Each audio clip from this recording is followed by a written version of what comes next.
Today, hosting another auction mock draft, this time with Alex Barutha from RotoWire. A small twist. I'll fill you in on that. The draft has started. We need to get going. Let's go balls deep. I'm the type to get shit done. You the type to observe. March Madness on my speakers, but today's November 23rd. Got something loud in the blunt, yeah. I don't say what I want, yeah. Probably somewhere sunny getting tan. Foreign women in the sun, yeah. That's all that I need. That's all that I need. That's all that I need. Got my brothers with me. Got my brothers with me, and my mama's healthy. That's all that I need. Welcome to the Balls Deep podcast, brought to you by Fantasy Basketball International. Find me, Adam King, on Twitter at AdamKing91. Find us, FBI Basketball, at FBI Basketball. We are on Google Podcasts. We are on Apple Podcasts, Spotify, YouTube, everywhere, anywhere you consume. Please like, rate, and subscribe. And we are also now part of the Old Man Squad Fantasy Sports Network. You can find them on Twitter as well, at Old Man Squad. They're also on Instagram. They're on TikTok. Dan has no idea what he's doing, but they're on TikTok if you want to go and find them there. Let's bring Alex in. Alex, welcome. I don't know I think I've had you on my show in the last couple of months at least. Yes, I'm pretty sure you did. I can't remember exactly what we talked about, though. No, I don't know what we talked. I don't know what I talked about during the week. So good to have you on. RotoWire is ramping up. You guys have started your season-long stuff. You've got 4 shows a week now over there. So I've been listening in to those, which has been really good. The content's certainly ramping up. But this is your first auction mock draft of the season. It is. Yeah, I don't think everybody necessarily has to do a mock draft, to prepare in like a normal snake setting. But if you've never done an auction league before, you should definitely do a mock draft. And Yep. even if you're pretty experienced, I'm very happy to be doing this before I do some of the more, I guess I would say, high stakes ones like I do for real in the middle of the season or before the season starts. Yeah, no, this is not high stakes. But as I said, there is a bit of a twist to this one. So I've done a couple of auction mocks, and this was actually a comment I think that Josh Lloyd said when he broke down the first industry mock, auction mock that we did. And that is being curious to see what happens if we take some of these top names off the board early or remove them from consideration. So basically what we're doing in this draft is I've emailed everyone who's in the league a list of top 20 players. And I said to you off air, I think that's based on Yahoo ADPs. So I'll quickly just go through that list. We've got Wemby, Jokic, Luka, Shea, Giannis, Halliburton, Anthony Davis, Embiid, Tatum, Curry, Trae Young, Anthony Edwards, Durant, Sabonis, Holmgren, Mitchell, Devin Booker, Scotty Barnes, James Harden, Kyrie Irving. So those 20 players cannot be nominated until the 5th round of the draft. So basically 50 players will come off the board before those guys can be nominated. So we're just curious. Let's see how that impacts people's strategies and where is the value going to be. I mean, what do you have any thoughts on how this might influence the draft? I think people might end up saving their money more.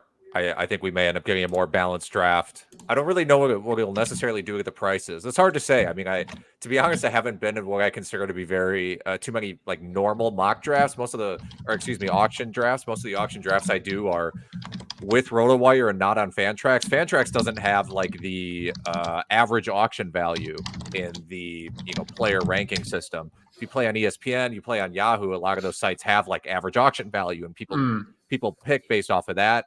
Or people, if it's a RotoWire internal league, people are drafting off a combination of that and our ranking auction prices. So I'm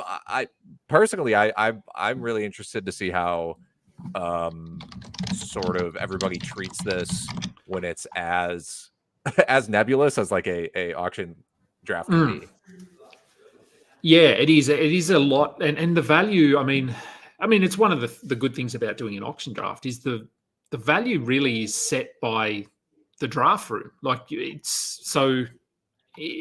We've done two of these already, and Wemby went for 90 73 in the first one and 77 or 78 in the second one. So, yeah, so it really comes down to the individual draft, and so there's flexibility. Anyway, let's go, because I know you've got things to do. I've got things to do. So hopefully Wemby doesn't get nominated first. Let's share the screen because I have got that ready to go. Let's remove the big logo. People know who we are. Okay. Oh, really? It's not hard. That was almost a guarantee to happen. You should just nominate somebody as commish. I should, yeah. Be like the omnipotent puppet master. Oh, I will nominate Jordan Poole first for everybody if they can't follow the rules. Yeah, he is here. Well, it says he's here. Let's see what happens. Because, yeah, I mean, for people listening who are listening, not following, Wemby got nominated. So we're just finding out, and I'm pretty. I mean, he's green in the draft room, so yeah. I feel like sometimes Fantrax. I love the platform. Sometimes I'm not 100% sure if the people I'm seeing who are in or not in the draft room is 100% accurate. So, but maybe that can be like a browser timeout. I'm not really sure. All right, let me see if I can.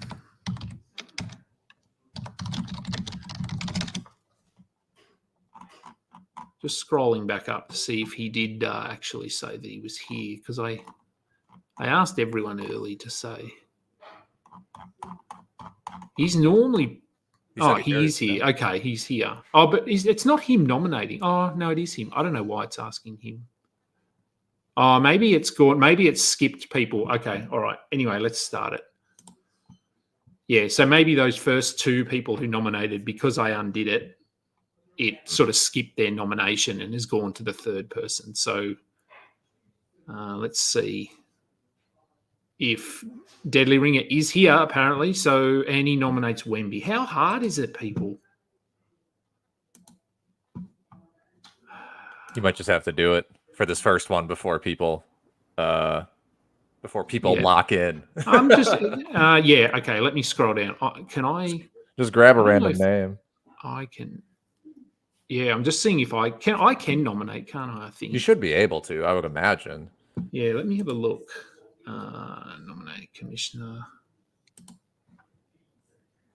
Yeah. Okay. Let's have a look. So it's going to. Okay. So it's going to say Deadly Ringer again. All right. Let's start it.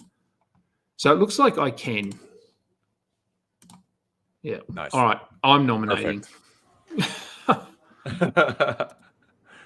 Hang on, mate. Well, mate, I wonder if people would be okay if I just nominate the first 48 picks. I don't think that's a problem, to be honest. No.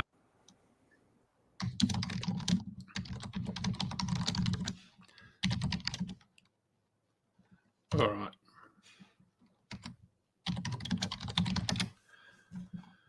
right. Okay. All right. Well, Tyrese Maxey is who I nominated, and you are bidding, so I'll let you keep bidding. Yeah, I think I don't know if I'm going to keep betting on this. He's up to 24. Last time I did this, I had I had the prices from the last draft that we did, just as a comparison. Okay, well, the next guy says he can be trusted with the next pick. I'll believe it when I see it. But we'll see. So he's still going up. I'm going to pull up some draft results from previous auctions, just so I have some numbers to compare it to. Where's good idea? I think it was this one. 27. So he still going. Yeah, still going. Let's here we go. Live auction. All right. Where is Maxey? All right. So Maxey ended up going for $27. Kawhi now, someone that no one seems to want at the moment, has been nominated. Yeah, these are the type of players that really influence in an auction. I mean, I think, these types of players like Embiid, Leonard, Zion, in a snake draft, they're sort of, the price enforcement of the rounds. But in this setting, we had a guy last year draft in one of our RotoWire leagues, and he drafted all of these injury-prone guys at discounts. You know, like he drafted Kawhi and Anthony Davis and Zion and other guys, and he ended up winning the league because they all stayed healthy. Durant, you know, so like if you're shooting for pure upside, that it's a strategy in an auction league just to chase value. It is, yeah. You're either going to have a really good year or just go down in flames. But yeah, it's typically not a strategy that a lot of people would do. So there is a lot of value on those guys. Kawhi went for 19. Paolo now on the board. Now I have pulled up the results from the last draft that we did, so I can have a look. So Maxi went for 24 in the last draft, so slightly higher here. And Kawhi, now I don't know where we were at with news on Kawhi. We seem to get new updates every week on whether he's playing, what he's injured, what he hasn't injured. He said he was expected to play in the opener. That's sort of the narrative right now, I would say, is that he's going to play. But it's just I have my concerns about the Clippers in general. I think they're going to play pretty poorly. Now they owe their pick to OKC, so their tanking doesn't really they're not really incentivized to tank. So no, looking into how much that's going to, like, will they hold Kawhi out? I don't know. It's hard to say if he's, borderline coming back. All right, I'm nominating for you then. Because you're an idiot.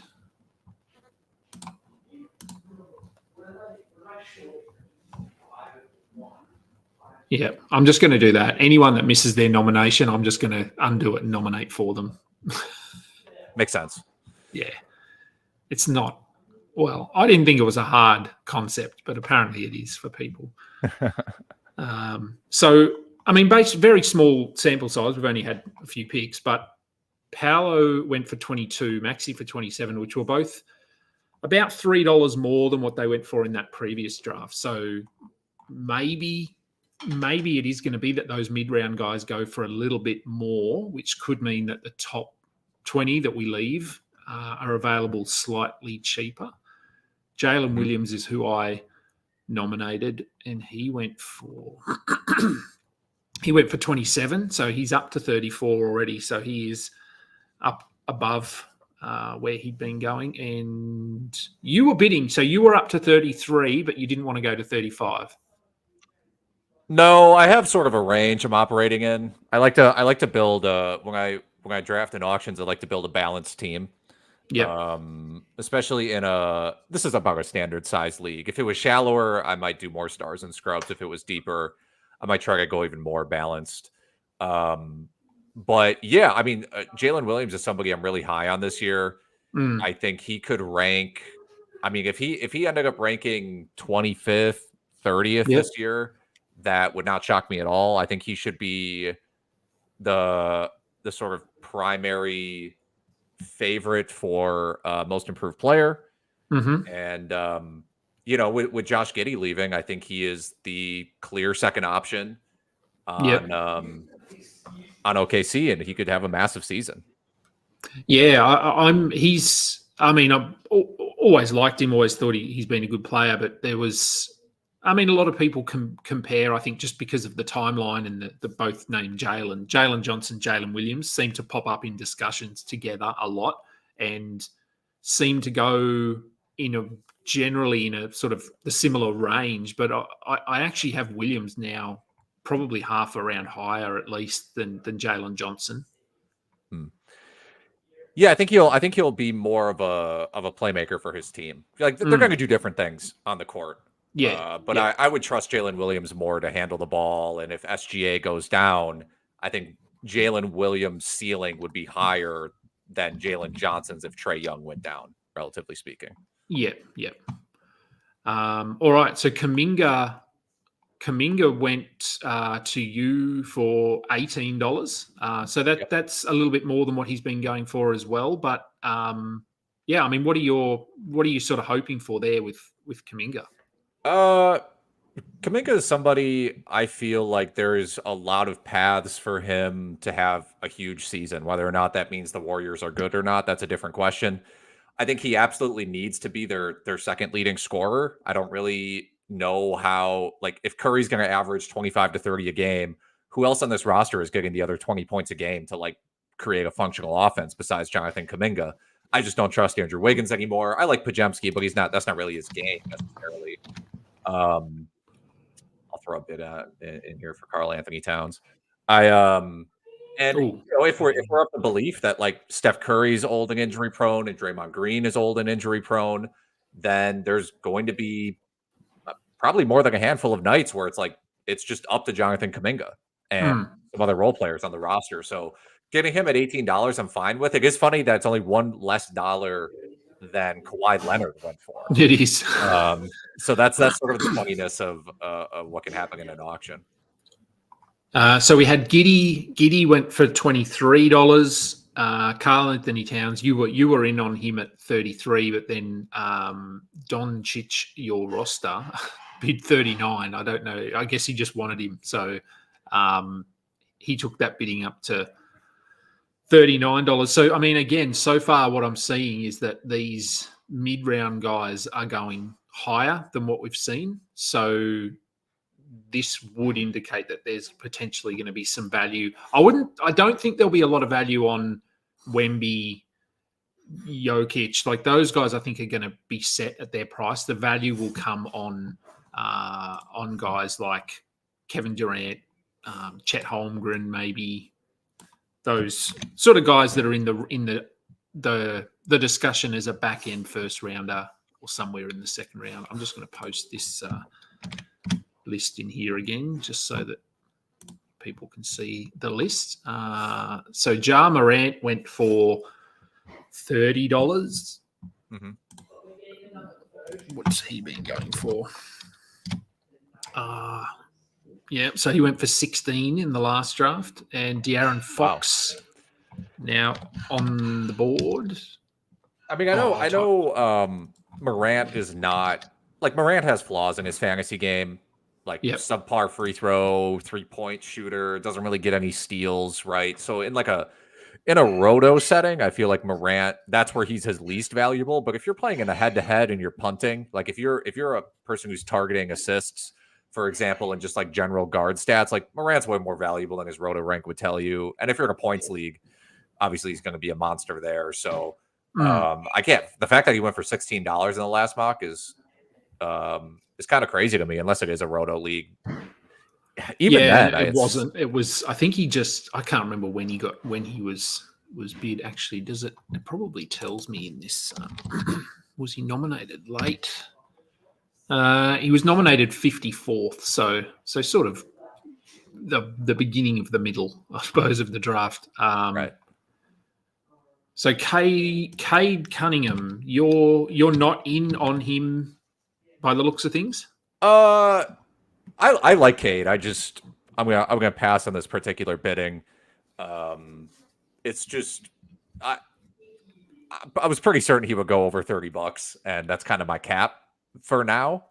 If I end up with some more like $15 to $18 players, I'm gonna have to just start taking shots on guys who are ranked higher. But I will say, in addition to this being my first auction mock of the season, it's actually my first auction head-to-head league ever. Every auction league I play is a roto league.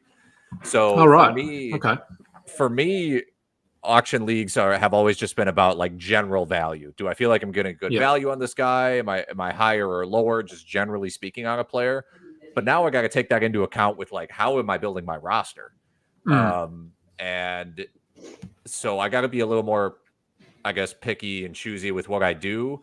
But starting off with Jonathan Kuminga, I feel like there's a decent amount of directions I can go with that. I don't feel like I've locked myself into any particular build with that necessarily.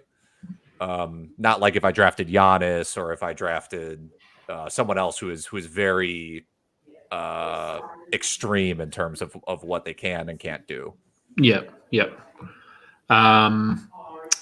So we had so Cade went for 30, which was basically exactly what he went for in the last draft that we did.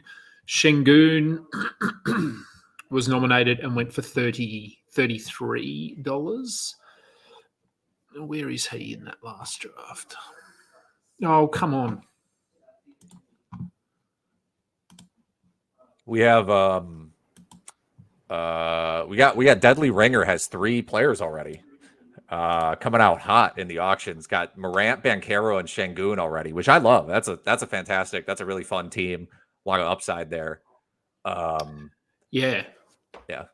Yeah, and yeah, I mean, as we've said, that there's different strategies. I know I think he's been in both. Raphael Johnson's been in both of the drafts I've done, and he basically gets 80% of his money off the board in the first 3 rounds.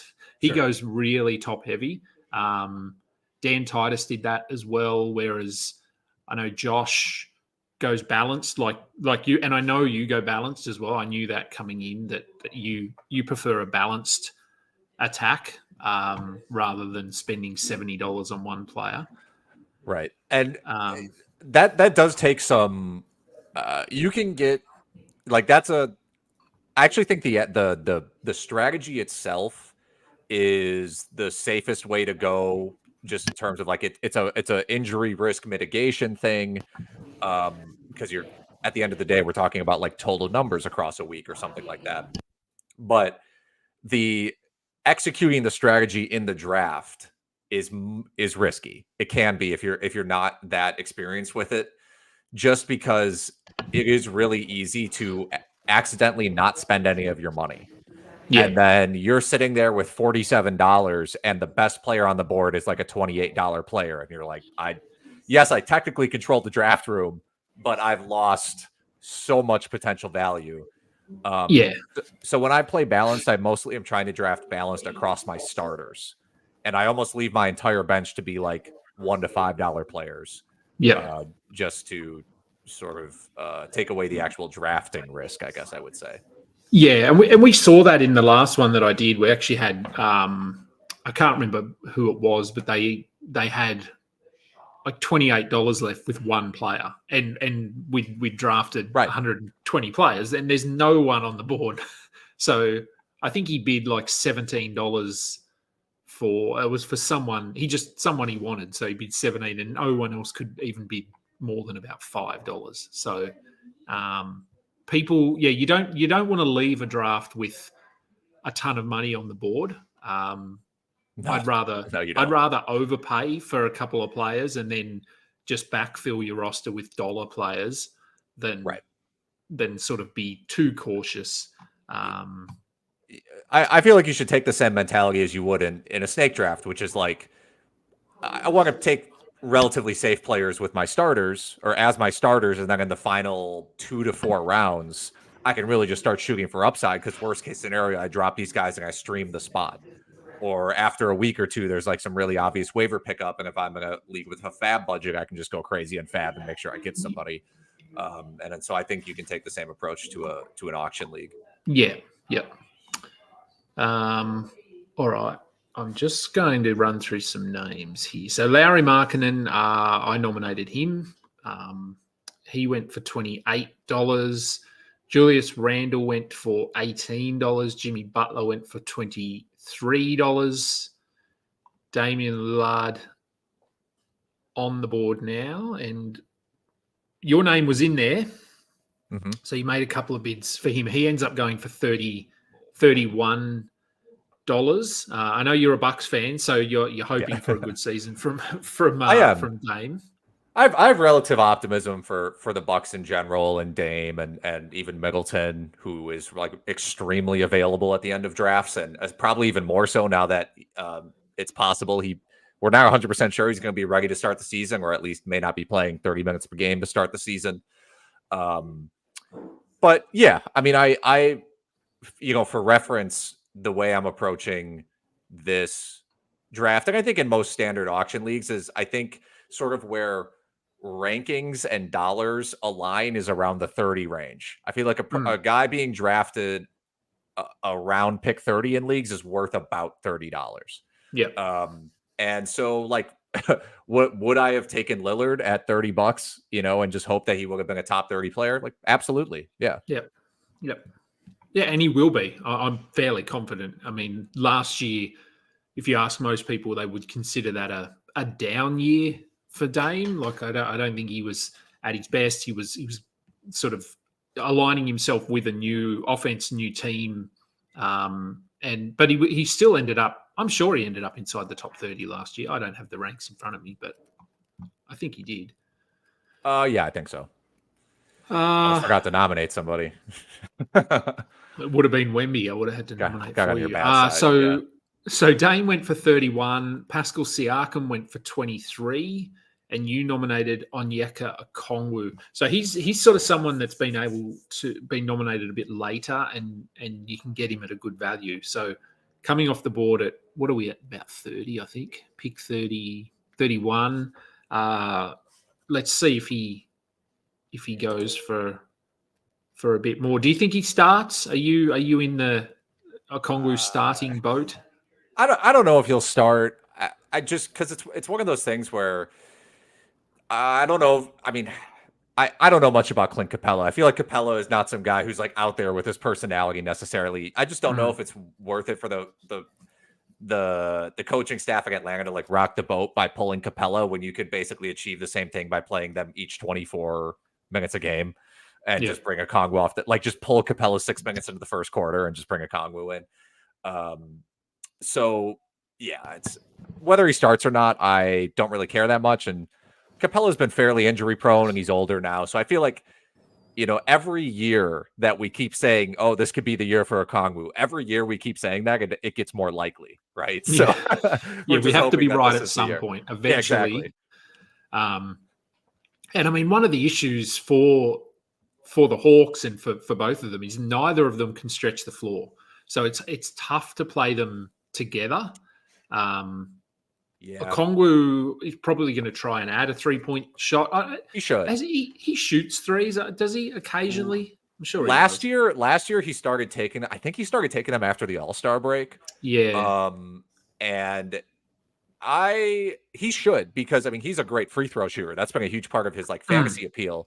Yeah. Is that he's a center that you can draft if you're targeting free throws or not punting free throws, or if you're and so if you're an 80% free throw shooter as a big, like you should absolutely be able to shoot threes. And so I wouldn't be surprised if he starts launching more of them this year.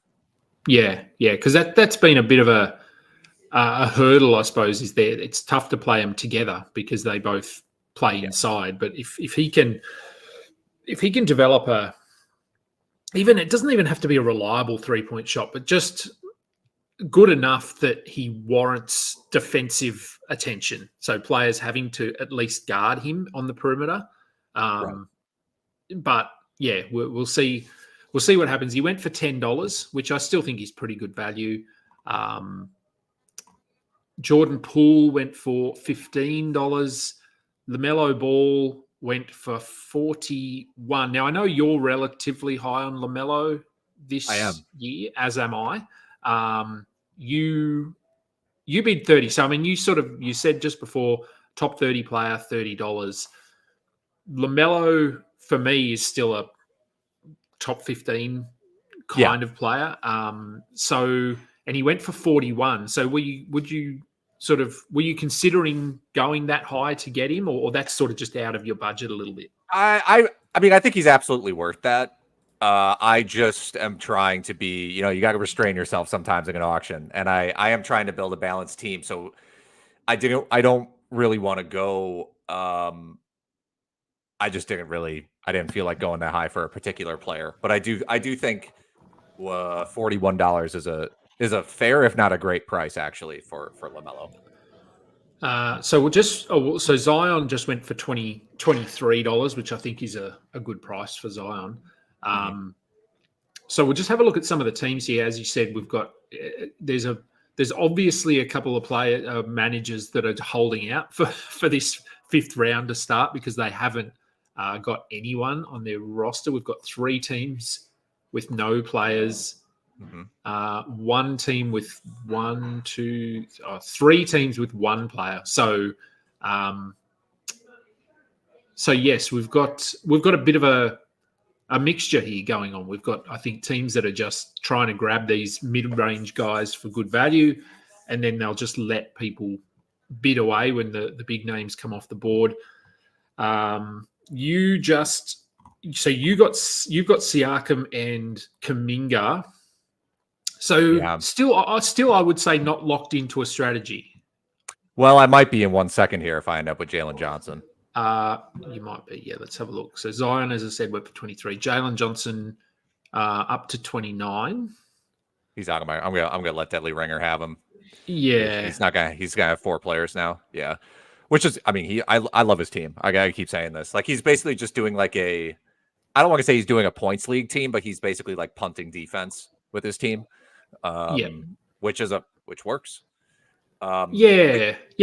I mean, he might be okay in steals, depending on, like, he's got a safe enough steals floor. Like, all of those guys, I think you could say will get you 1 steal a game, but you probably need to get, like, late. He'd have to go and get Chris Paul or Alex Caruso or something to get those numbers up there. But yeah, he's not getting very many threes either. You know, Morant, Banchero, Şengün. So it's sort of just this like well-rounded guys who handle the ball type of team, and like it's I like what he's doing. You know, we'll see how he handles the end of the draft, but I would be honestly ecstatic if I had his team at this point.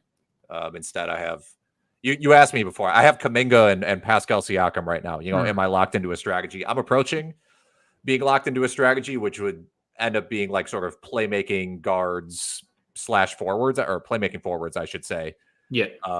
High field goal efficiency, rebounders type guys. Like I gotta be in on this Jaylen Brown betting probably. Yeah, probably. Yeah, LeBron went. I'll let you bid there. LeBron went after Jalen Johnson went for 29. LeBron went for 32. And if we go back to that Jalen Johnson, Jalen Williams discussion, Johnson went for 29. Williams went for 34, and that's about where I see them. I have, as I said, I have Williams about half a round to a round ahead of Johnson, but they do different things. Now you did get. You did get Jaylen Brown for $20. For $20 when the previous bid was actually 15. I thought I was just trying to speed up the process a little bit, you know, because auctions, they take forever anyway. And I guess I just, you know, kind of established dominance, and just no one was like, people are like, okay, you can have him 20.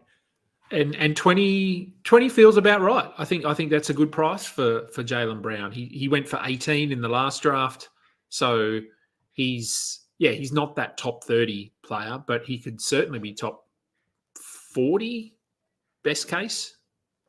Yeah.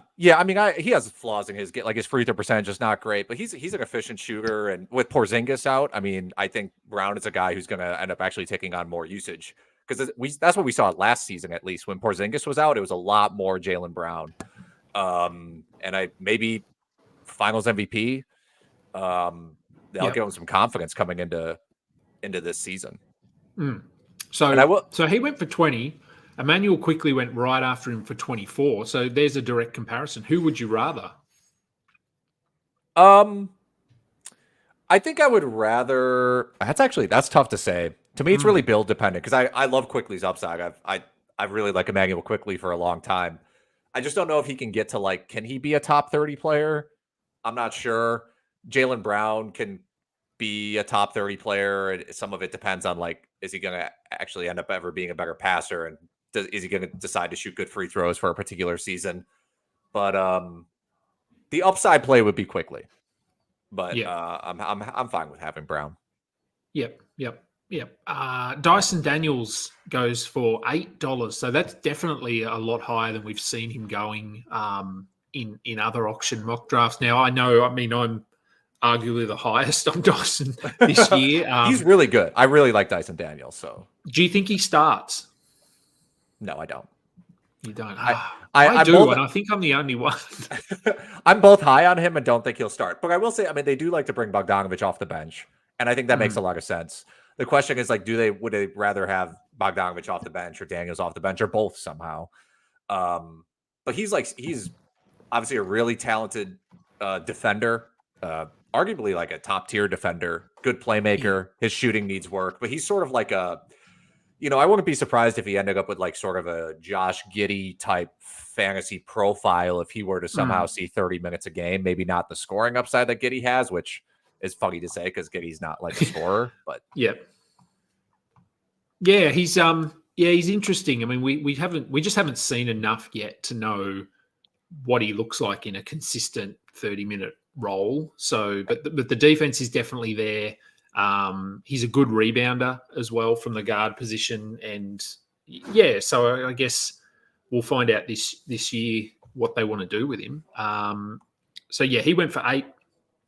Derek White went for 22. Brandon Ingram just went for 16. You were in on him on 15. Yeah, I really thought about that one. I really thought about that one. Just to me, again, like if we're talking ranges, a $20 player might be like, in my opinion, about rank 60. And that was approaching that for Ingram. And Ingram's in that zone for sure. A lot of it depends on if he stays healthy. Depends on the dynamic with the Pelicans this year. Are they going to trade him? What are they going to do? So I don't think it would have been a mistake for me to push up to maybe $20 on that. I just pulled back. Yeah, I think around 20 is okay for him. We're seeing a few of these guys, these, as you said, top 60, $20 kind of players go off the board. We had Jaylen Brown. Derek White went in that range as well. Ingram pushing up towards that range. Beal will probably, yeah, so he goes for about the same as Ingram, so not quite up to that that top 50, top 60 range. We're getting close now to being able to nominate the top guys. We're at pick Beal was pick 42, so we've got 6 more picks. Cam Thomas, I decided to have a little fun now. Nominating Cam Thomas. Did you nominate him with a view to bidding? Because you're not bidding yet.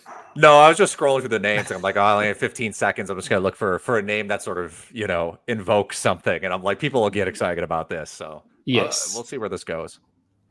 Yeah, he's up to 13. He's probably in that next tier down, not the top 60, probably the next one. So you sort of have him in that Ingram range of $15 to $18. Oh, someone went in. All right, I'm going to let this go. But yeah, to me, well, okay. So his ADP is in like the mid 70s on most sites. Yep. To me, that feels like you can't get burned by that. Because I think that's the point where you start thinking about upside.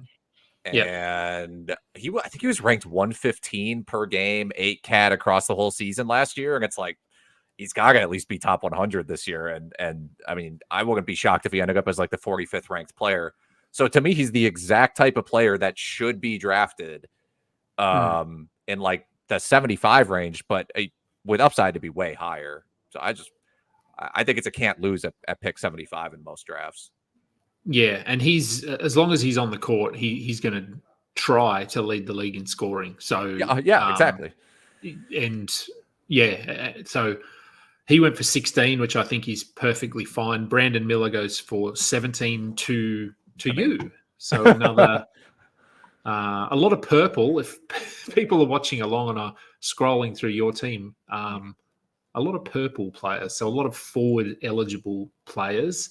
No real guards yet. I mean, Jaylen Brown is guard eligible, but you wouldn't really call him well, I guess he's sort of a guard. I can move him up there. You can shuffle around, No centers yet, though. Well, Siakam qualifies.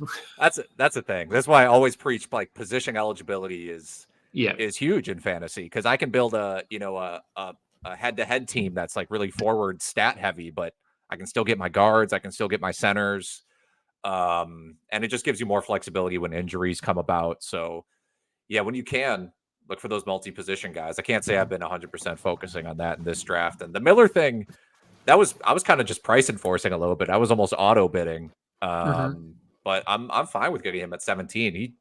He showed a lot at the end of last season. I have to admit, I watched some highlights the other day and maybe got me a little too excited for him. And now I'm like, yeah, Brandon Miller, because he still is going to have to compete with LaMelo and Miles Bridges, right? But he is. But I think. Yeah, I think you're right. Like, he had a good season, but no one really talked about it because of Wemby and Chet. Like, they were just so dominant and so unique that that Brandon Miller just sort of flew under the radar. But he was very good, and I think even to some degree, Scoot was the same. He was obviously nowhere near as good as Brandon Miller. But over the last 2, 3, 4 weeks, he had a lot of double-digit assist games. He's going to tear down your turnovers and your field goal percentage, but that's certainly not uncommon for a rookie point guard. So, I think Brandon Miller is going to be in for a good sophomore season. Jalen Brunson went for $31. Kristaps Porzingis goes for $10. I probably should have been in on that Brunson bidding, to be honest. Yeah, 31's not bad. I mean, if we have a look at Maxey went for 27, Jar went for 30, De'Aaron Fox for 32, and Brunson's in that discussion. So I think that his floor is probably the safest of all those guys too. So I gotta start turning up the heat on my team a little bit, because I came into the draft with a mentality of I'm gonna try to have an average of about $25 a player. Yeah. And everybody I've drafted has been under $25. I have 4 players on my team right now. And so I actually do this in every mock draft. I have a piece of paper and a pen, and I adjust on the fly I take my dollar amount and my amount of starters left. So my target average is now $30. So I gotta go up the board a little bit.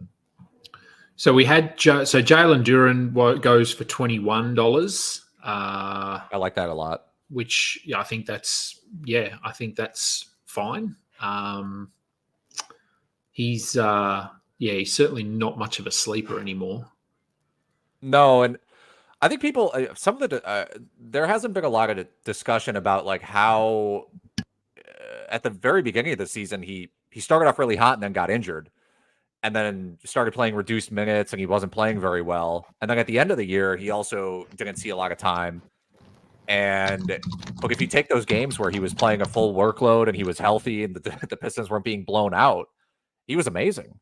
And so I think he actually is maybe even more of a sleeper than people are anticipating. Yeah.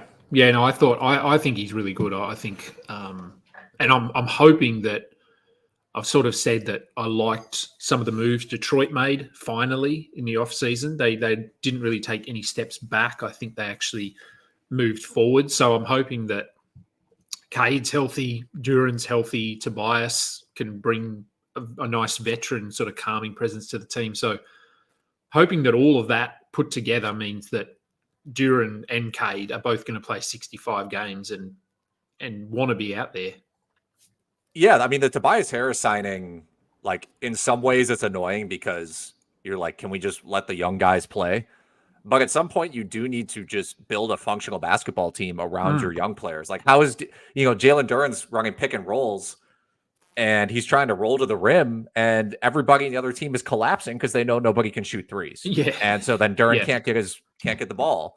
And same goes for like Cade. The paint's going to be packed. How's he supposed to get to the rim? So I think what they did in signing Tobias Harris and signing Tim Hardaway Jr. and Malik Beasley, like, these guys are not very good, but they can hit threes.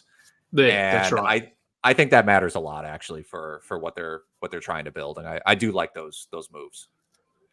So we had, where are we? So Fred VanVleet goes for 32, which is that's right on for Fred VanVleet. Jamal Murray for 22, and now we're into the. And you've said your limit is 30, and you've just bid $73. And you might get him. What happened? Did he just disappear? No, it's still timing down on my end. Oh. Yeah, I think you got him. Oh, did you? What happened? I got him. Wow, look at that. Fun. Yeah, I can't see him on your team here on my. I refreshed, and now he's on my team. Right. Okay. I don't know what happened. Well, okay. So talk us through that decision, because 45 seconds ago you said your limit was $30. See, this is how auction drafts go. You can be a veteran of an auction draft and you can say whatever you want, but when Victor Wembanyama's there on the board, look, some of this I want to see how this turns out, because a little under the hood here. when I put these league settings into the RotoWire rankings auction value projector for Wembanyama, I got $138 for a value. And I got like $72 for Chet Holmgren. And I was using some of those as like a frame of reference and some other guys as well. Yep. And to me, like, I don't know if that's 100% correct. There's a lot that goes into this stuff. Like you can talk about rankings and projections all day. But if I can get Wembanyama for what is potentially half off of his true value, I'm going to take that and then see where my team ends up. And I feel like I said before, I had to spend money anyway because I was short. So I'm curious to see where this goes. Interesting. Jokic is up higher than Wemby now. That's the first time I've seen him even close to Wemby, let alone going for more. So maybe I did get a deal. Maybe you did get a deal. So Jokic goes for 75. Yeah, and so like this puts me now, like I said, I was trying to average $30 a player in my starting lineup. And after drafting Wembanyama at $73, now my average is 16, which is still a very good player. I mean, we might be talking about 3 players who are about in the 80 range, 75 to 80 range is sort of my target. So, you know, if my starting lineup ends up being Wembanyama, Brandon Miller, Siakam, Kuminga, Jaylen Brown, and then like, I don't know who's on the board here. Like, Michael Porter, Kuzma, OG Anunoby or something. I mean, that's just random names, but I'm going to feel pretty decent about that. Yep. No, I think someone seems to think that, so I think when you bid for Wemby and then something in the system glitched and no one else could bid. If you want to redo that, that's fine. No, it's fine. You can have him. I'm not undoing it. I think, it was odd that Jokic went for more. So Wemby probably would have gone up for maybe closer to 80. But you said you've done other. Do you have in your what did you say he went for in the other auction mock you did? He went for. I know in the first one he went for 93 or something, and he went for 76 in the last one that we did. Okay. Yeah, so it's not too far off. And like you said, I mean, this is an experiment, right? I mean, maybe it did probably glitch if people are saying it did, and I thought it did, but Jokic still went for 75. I think people would have bid him up whatever they thought he was worth, regardless of how much Wembanyama went for. So I think he'll go for close to 80, like 77, 75, 79, depending on the league. But yeah, hey, I'm not going to, as I said, I'm not going to do it. It's a mock. If he'd gone for $35, then yes. Right. But he went for close to value. So we've still got Emma with all of her money. So I like it. You know, I've done this before. Yeah, I've done that before, and like it could really work out. This is where I'm talking about when I'm saying like you can build a balanced team and you can wait a long time, and she might end up absolutely controlling the draft room. But at some point, you just have to spend your money, even if it's on players you don't necessarily like. Because if you start looking at the board and you're like, the amount of money I have or the average money that I want to spend on players is approaching that top end of who's available, you got to just start firing off picks. So we've had a couple of picks. Luca went for $57. Yeah. Oh no, 61. Sorry, no, that was where they told. So 61 for Luca. Steph Curry goes for 36, which that feels like pretty good value for Steph. It's great value. Borderline first round, I going for mid 30s, which is what, as I said, like Fox, Jalen Brunson, they went for 31, 32. So an extra few dollars for Steph. Shea goes for 56. I feel like people are. I mean, they're not down on Shea. I feel like there was probably 2-3 weeks ago. It was pretty clear top 2, and then it was Luca or Shea at 3. And I feel like most people are taking Luca now, and Shea has moved down into that 4th spot. Don't know why, but That's just what I've seen. Yeah, they provide different things. So I think it depends on your league settings. Like I'd rather have Luka in a points league. And I do think there is some like almost. I think people still kind of doubt SGA, to be honest with you. Like, is he really this like MVP caliber superstar? Like, are the steals real? Is he going to continue shooting this efficiently? I think those are like fair questions. Yeah. But I believe in him in general. So we had, what do we talk about? Steph. So Shea goes for 56. Giannis goes for 45. No one bid. He was just nominated for 45. Well, someone bid 45 and no one went over 45, which I'm surprised. I think he's probably a $50 player, but I guess people didn't think that. DeMar DeRozan, he's gone. Yeah, DeMar DeRozan goes for $17. Where are you on DeMar this year? Because I think like people are down on him because he's playing on this better team, and where is he going to fit offensively? And I think he's still going to be fairly consistent with what he's done over the last few years. Maybe a slight drop off, but I think he's a pretty good value play at the moment. Yeah, I bid him and I got him at $17. He was yours. I didn't even look. Yeah. Okay. He fits my build a ton. And not necessarily my favorite type of player to draft. I prefer to draft guys who are less injury prone, but at some dollar amount, you're taking sort of upside plays. But to answer your question more directly, I do have questions about like the whole Kings team. How's the usage going to shake out? Is he actually going to be third banana in the offense, or like he's a better playmaker, I think, in like the hooper sense of the term than Domantas Sabonis. So it's like when the game's on the line, the pecking order is going to be like Fox / DeRozan and then Sabonis at the below those guys. So I wonder what it's going to do to Sabonis' assist numbers, to his scoring numbers. But at the end of the day, DeRozan's been really healthy, and I just trust him to be efficient and just like a good offensive player, even if it's only 16, 17 points a game compared to like 22 points a game or something. Yeah. Yeah. And I actually think it'll be Sabonis that takes the hit offensively and not DeRozan. Like I would have DeRozan as the second option. Probably not all the time, but I think he's just a better offensive player than Sabonis. All right. So we had Embiid.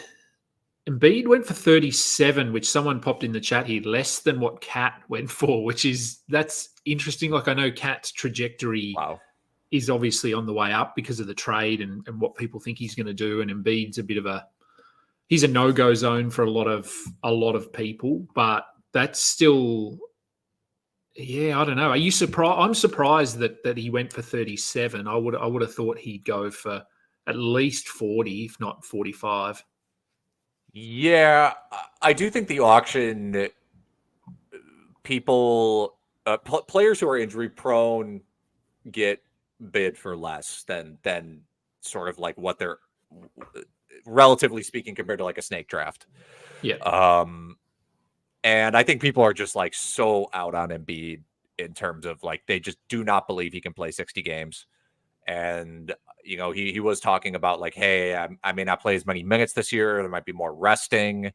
So like, obviously Embiid can be the best player in fantasy, but if he's only going to play 32 minutes a game and you only trust him to play 55 games, is he like, and if you consider that to be like a best case scenario, would you really consider him to be a better, like worth more than Karl Anthony Towns? It's hard to say. So this is sort of like the point of auction drafts where it's like, we're sort of getting in the very speculative range.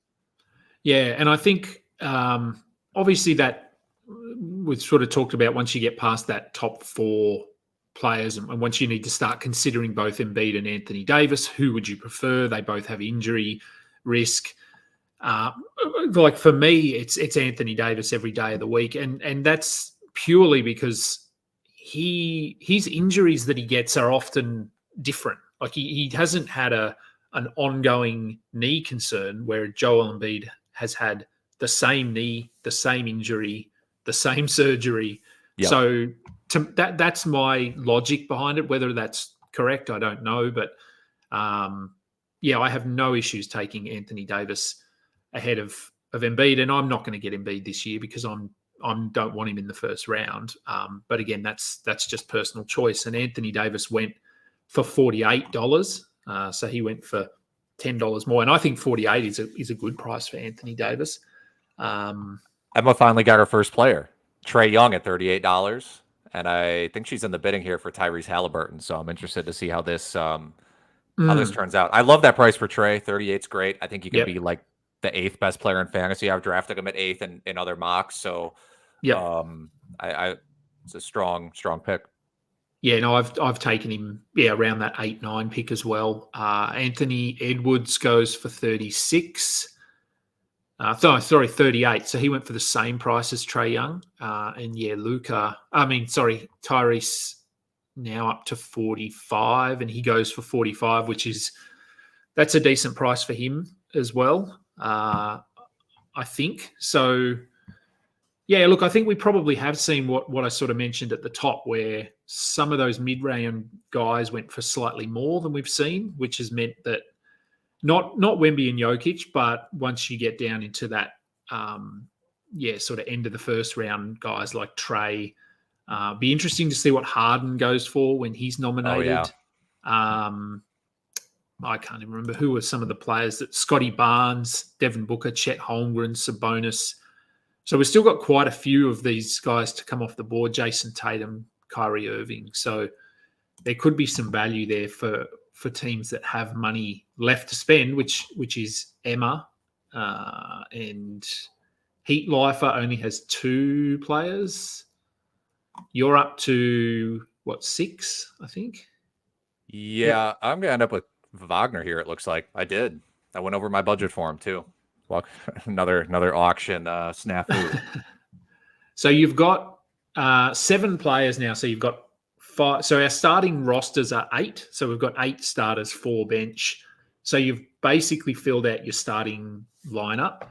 I would say assists are not a strong point. No, looking at your team. Like I said, I'm basically punting guard stats. So I'm all in on like forward and big stats in general, and that includes DeRozan's going to give me some assists, right? So is Siakam, but these guys are big field goal percentage guys. They're not hitting threes. And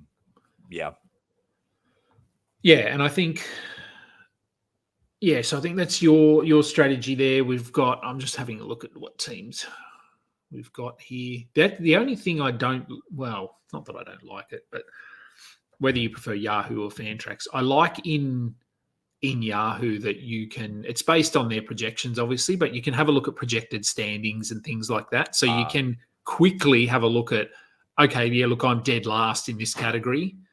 Even though the projections might not be in line with yours or Basketball Monster or RotoWire or whatever you use, it's a pretty good indication. If it's saying you're dead last in a category, you're probably not very good. So, and Fantrax doesn't do that. That's one of the only things I don't like about Fantrax. You can't compare yourself directly to other teams. So we had Caruso for $14. That feels like a lot. Let me have a look at what he's gone for. Yeah, I would consider that borderline. I'll say that. Oh, he went for 13. Okay. So that's about right. Tatum goes for 37, so to Emma. So that philosophy of saving all your money, she got Trae for 38, Tatum for 37. We're seeing, which is not surprising, we're seeing the people who waited the longest getting some big names. Like Emma ends up with Trae Young and Jason Tatum, and Heat Lifer got Kawhi Leonard and Anthony Davis as their only 2 players for both of those teams. Kevin Durant goes for $31. That's good value as well. I mean, I'm certainly not high or super high on Kevin Durant, but $31 is good value. Sabonis now on the board. So these guys are obviously out of your range now. Yeah, I have $12. Yep. $12 for 5 spots. So I gotta wait till dollar days. Yeah. Unless there's someone I feel like is absolutely a steal at like $6, which happens.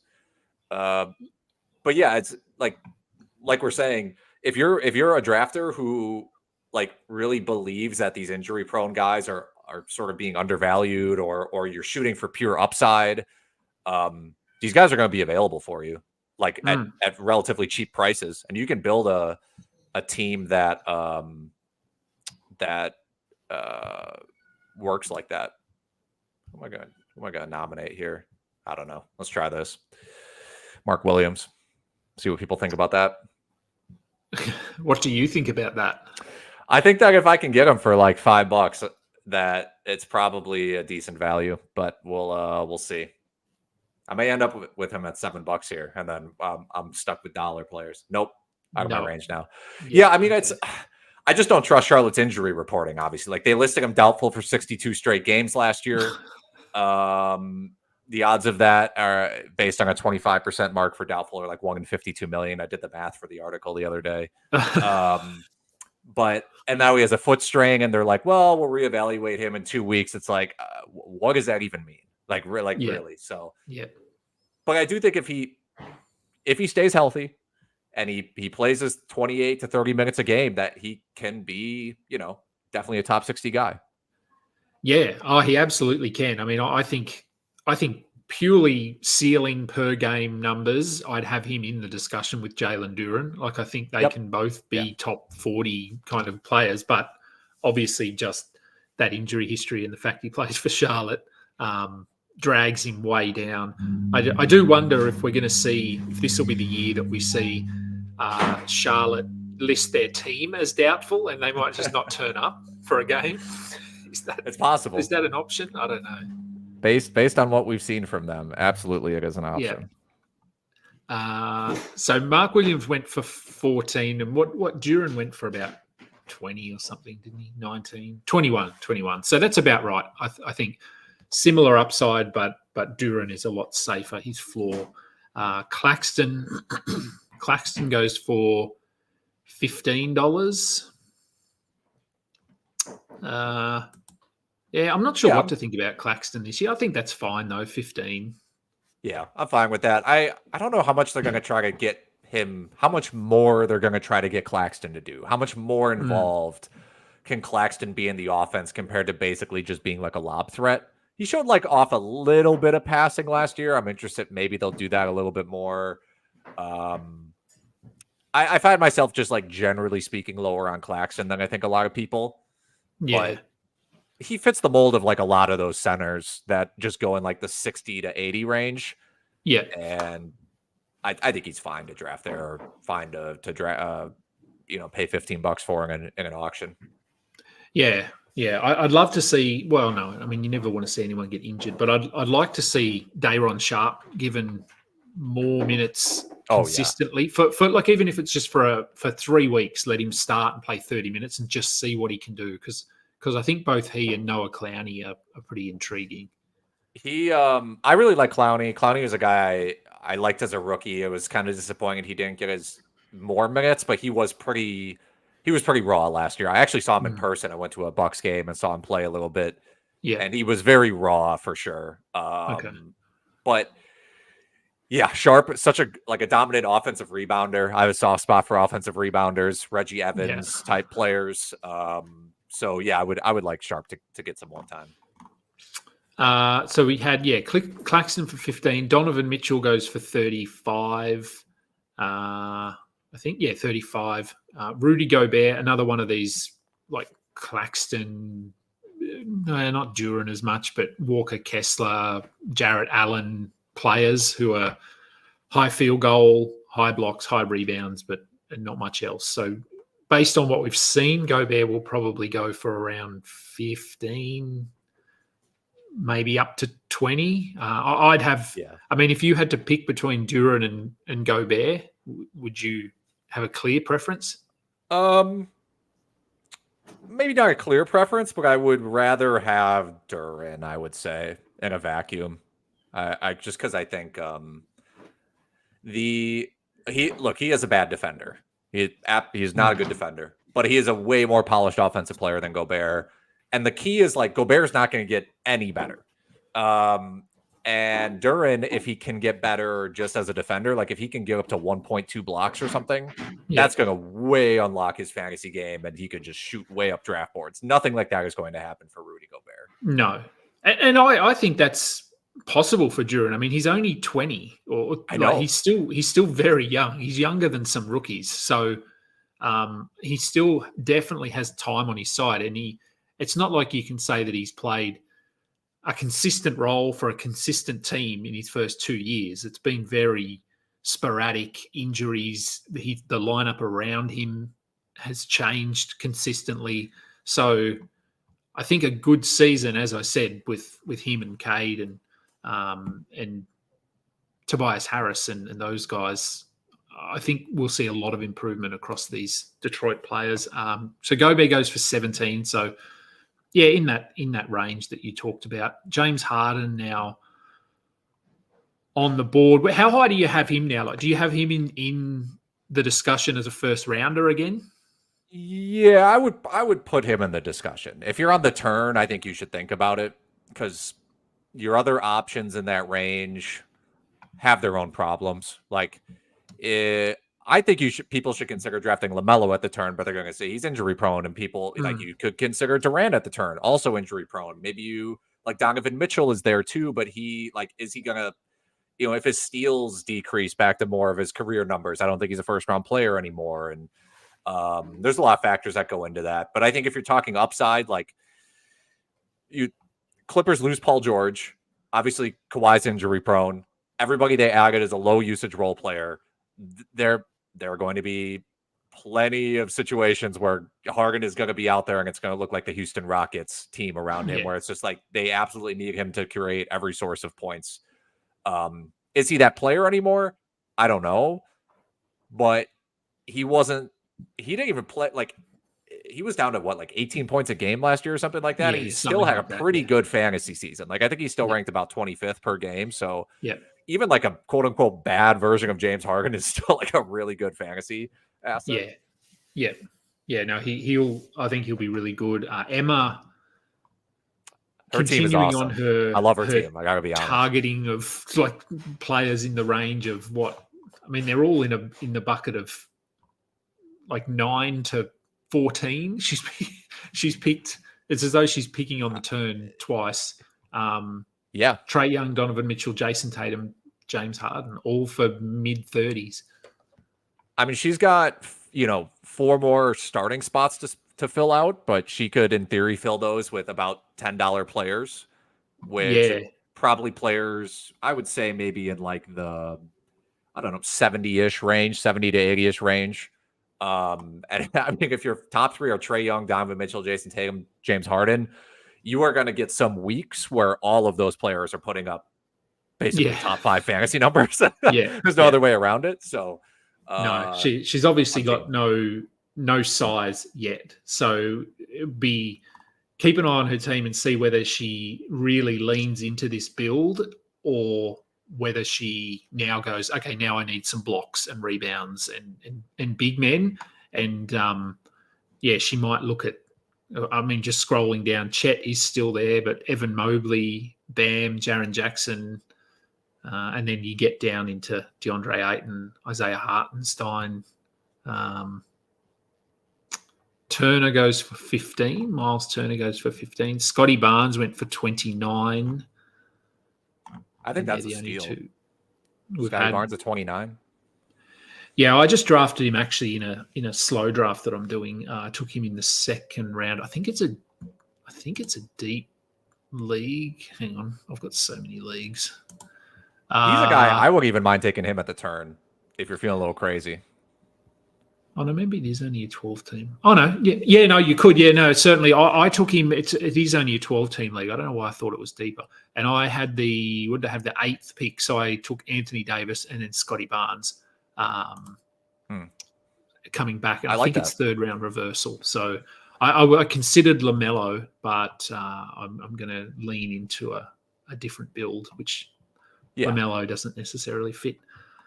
Yeah, if you have an Turner for 80, 15. if you start 80 Scotty Barnes, that's a nice sort of like big man defense, rebounding, focused build. Yeah. Yeah. Yeah. And I'm going to punt points. I'm liking punting points this season. I just think it really shuffles the board up for you, and there's lots of value to be found. Chet was nominated, and Emma. She bid $10 and nothing past that, so probably not seriously wanting Chet. But Chet goes for $29. Who went in that range? Yeah, Jar. Scotty Barnes, same price. Scotty Barnes, same price. 29. Yeah. And that, and they're in a similar range. Herb Jones goes for $12. Caruso, what did Caruso go for? 15 or 14 or something? 14. So they're sort of grouped together as those two sort of top 100 guys, but who really only get you steals and nothing else. But yeah, I'd rather Caruso than Herb Jones personally. I view them about equally, partially because Caruso's injury history is pretty significant. Yeah, that's true. He does. He gets lots of niggles, lots of ankle things where he misses 2 weeks, and we'll see how he goes. Vooch goes for $11. That's about where he's sort of sitting. I think people are a bit hesitant on him because they are expecting him to be traded at some point. And are the Bulls going to play him 32, 33 minutes, or are they going to play Jalen Smith minutes yet? Like, we just don't know what the Bulls are going to do yet. I don't know. I have conflicting opinions about this. I mean, on the podcast on Friday, we're doing a video about potential busts, and I listed off Vucevic. Not that I think he's a major bust at his ADP, but like you said, sort of the potential for the Bulls to embrace the rebuild, and he's old. And, every year he gets older, he gets more injury prone, even though he's been pretty healthy. And Shannon pushed back, and he's like, I actually like Vucevic where he's being drafted. He considered him to be a great value at his ADP because he's like, maybe they'll try to be competitive, and losing DeRozan, maybe they'll actually have Vucevic handle the ball just as much, if not more. So there's conflicting feelings about him.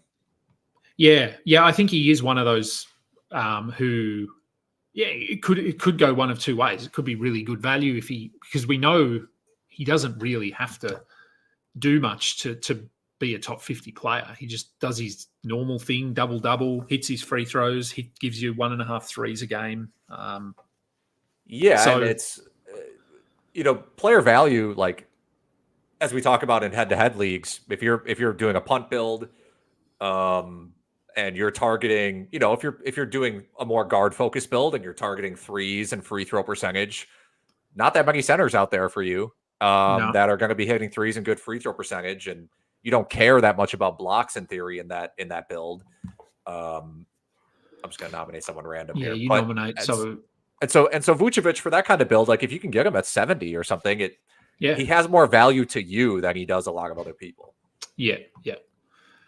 His teammate Kobe White goes for $8. Devin Booker goes for $28.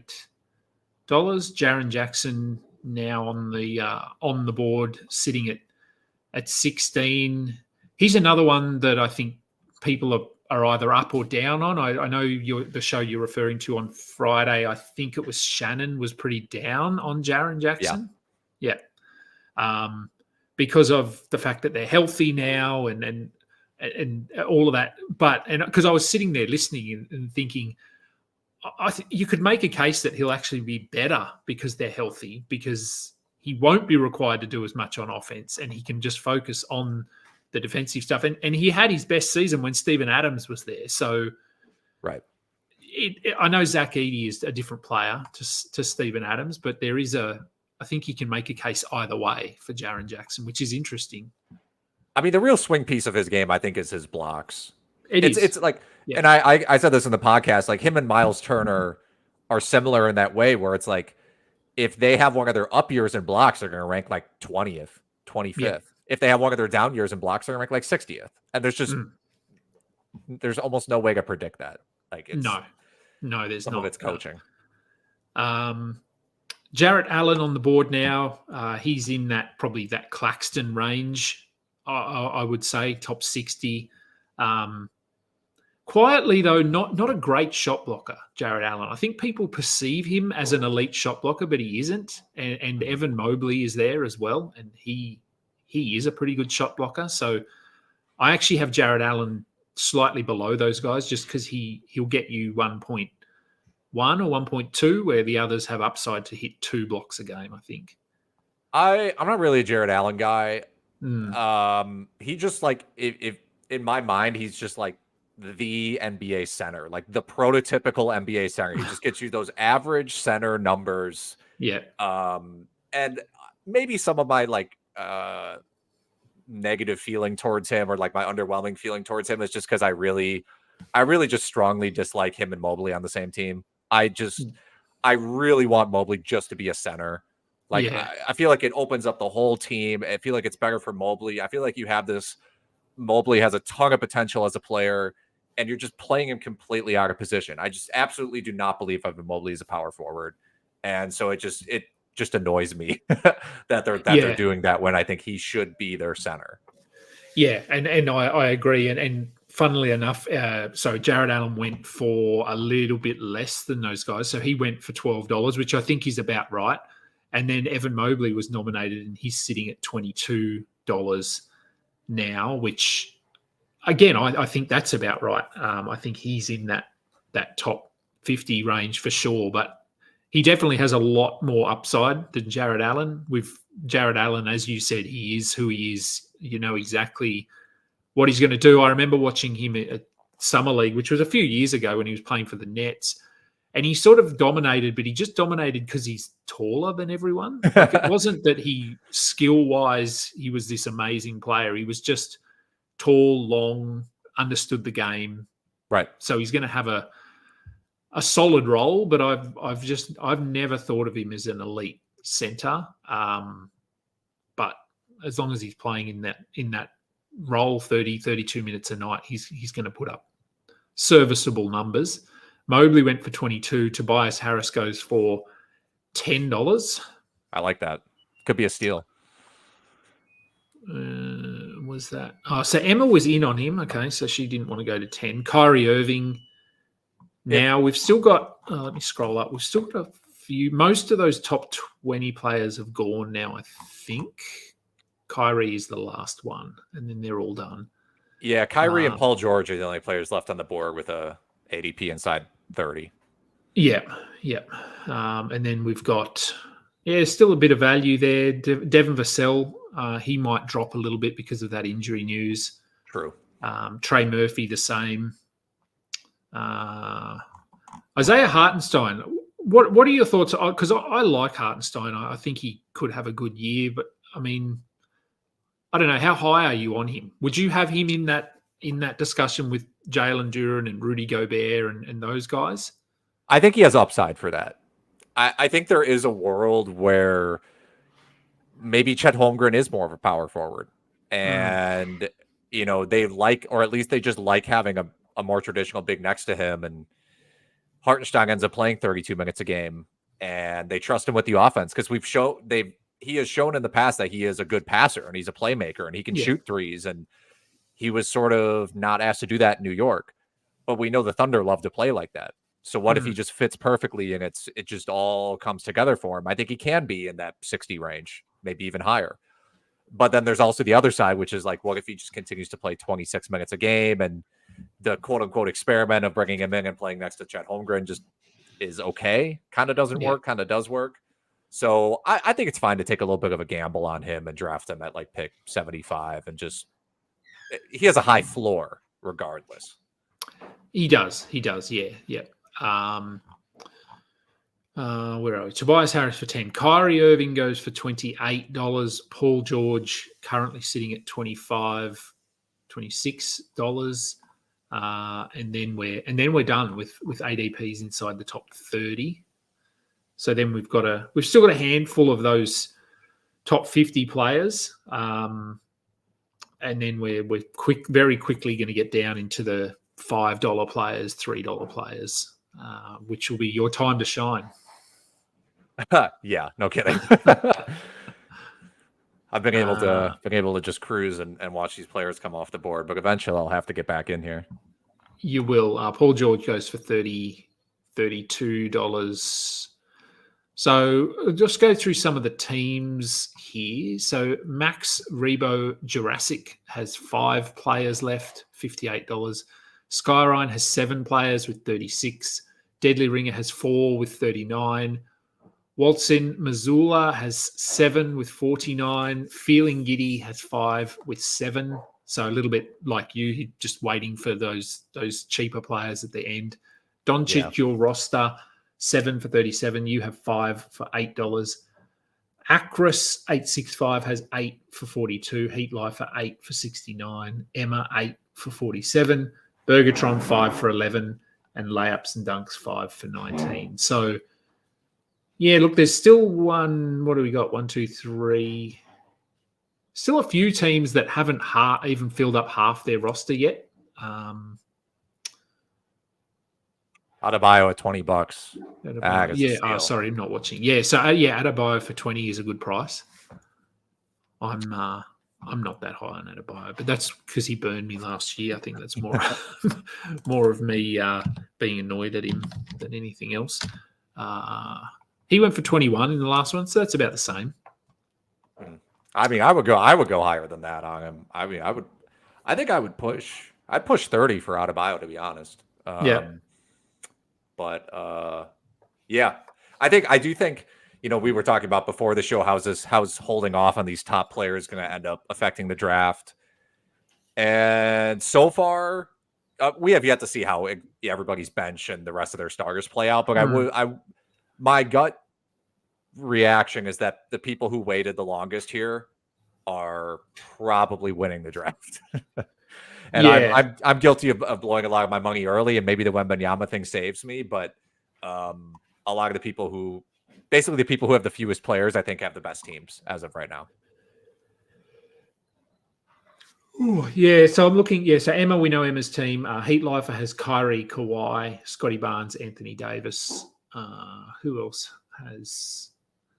Acris 865 has Shea, Anthony Edwards, Devin Booker, Chet Holmgren, Bam Adebayo. I mean, that's a really good starting 5.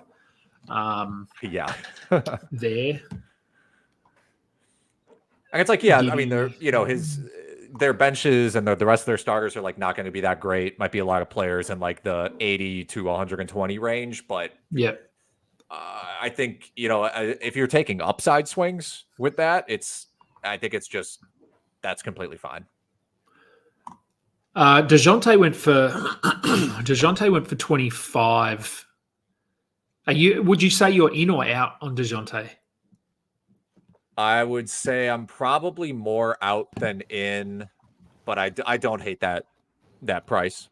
I think like I wrote an article and was trying to figure out players that I sort of just determined, like, the move away from Trae Young, I feel like is maybe being it's being pushed as a positive, but I'm not sure it is as big of a positive as it might appear, just because Zion and Trae Young basically have the same usage. And you're also adding Brandon Ingram and CJ McCollum to the mix as well, in terms of like fighting for usage, and Trey Murphy, even though he's not going to start the season healthy. So I view the move as like maybe a lateral at best. So I would say I'm more out than in on DeJounte. Yeah. Okay. All right. So he went for 25. Desmond Bain, who typically gets overlooked in all formats, goes for $21. Miles Bridges is goes for $12. I like that. That's hard to argue with, I would say.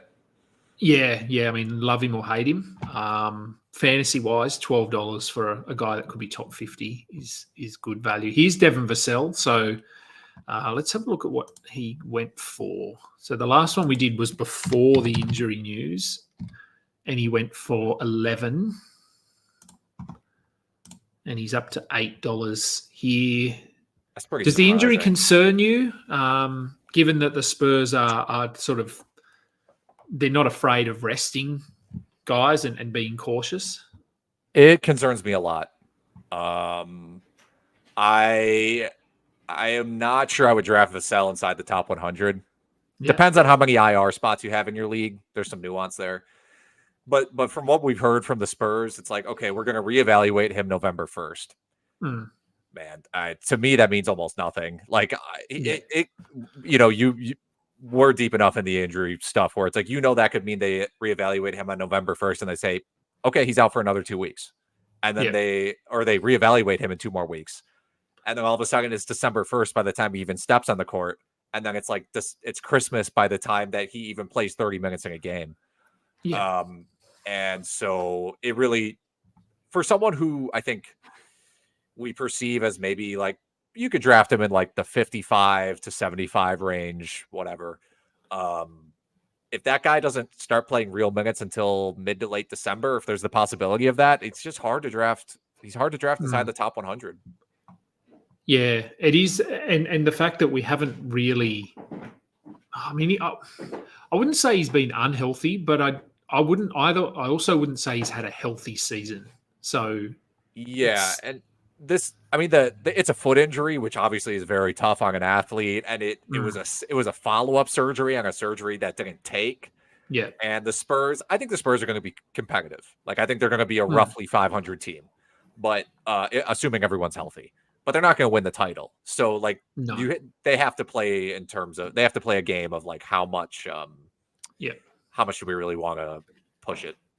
Yeah. Their title window is not now; it's in 2 or 3 years. And Vassell fits that timeline, obviously. So they're certainly not going to risk running him back, as you said, in a season where they're going to be competitive, but not looking to finish too high because they want to maintain some good draft picks for another couple of years at least.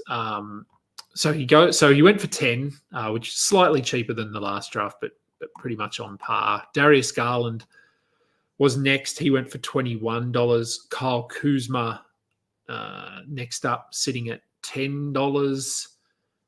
Kuzma's not really a guy that I was hoping to steal him. I was hoping to find a way to get him on my team, but it's not going to work. Yeah, he goes for $10. Yeah, so you're still sitting there needing your 5 players. We're down. Anyone close to Deadly Ringer only has two left. 2 players left with $10.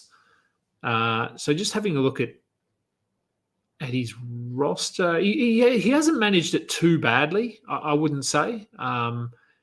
Jar was his. Şengün for 33 was his most expensive player. Jar at 30.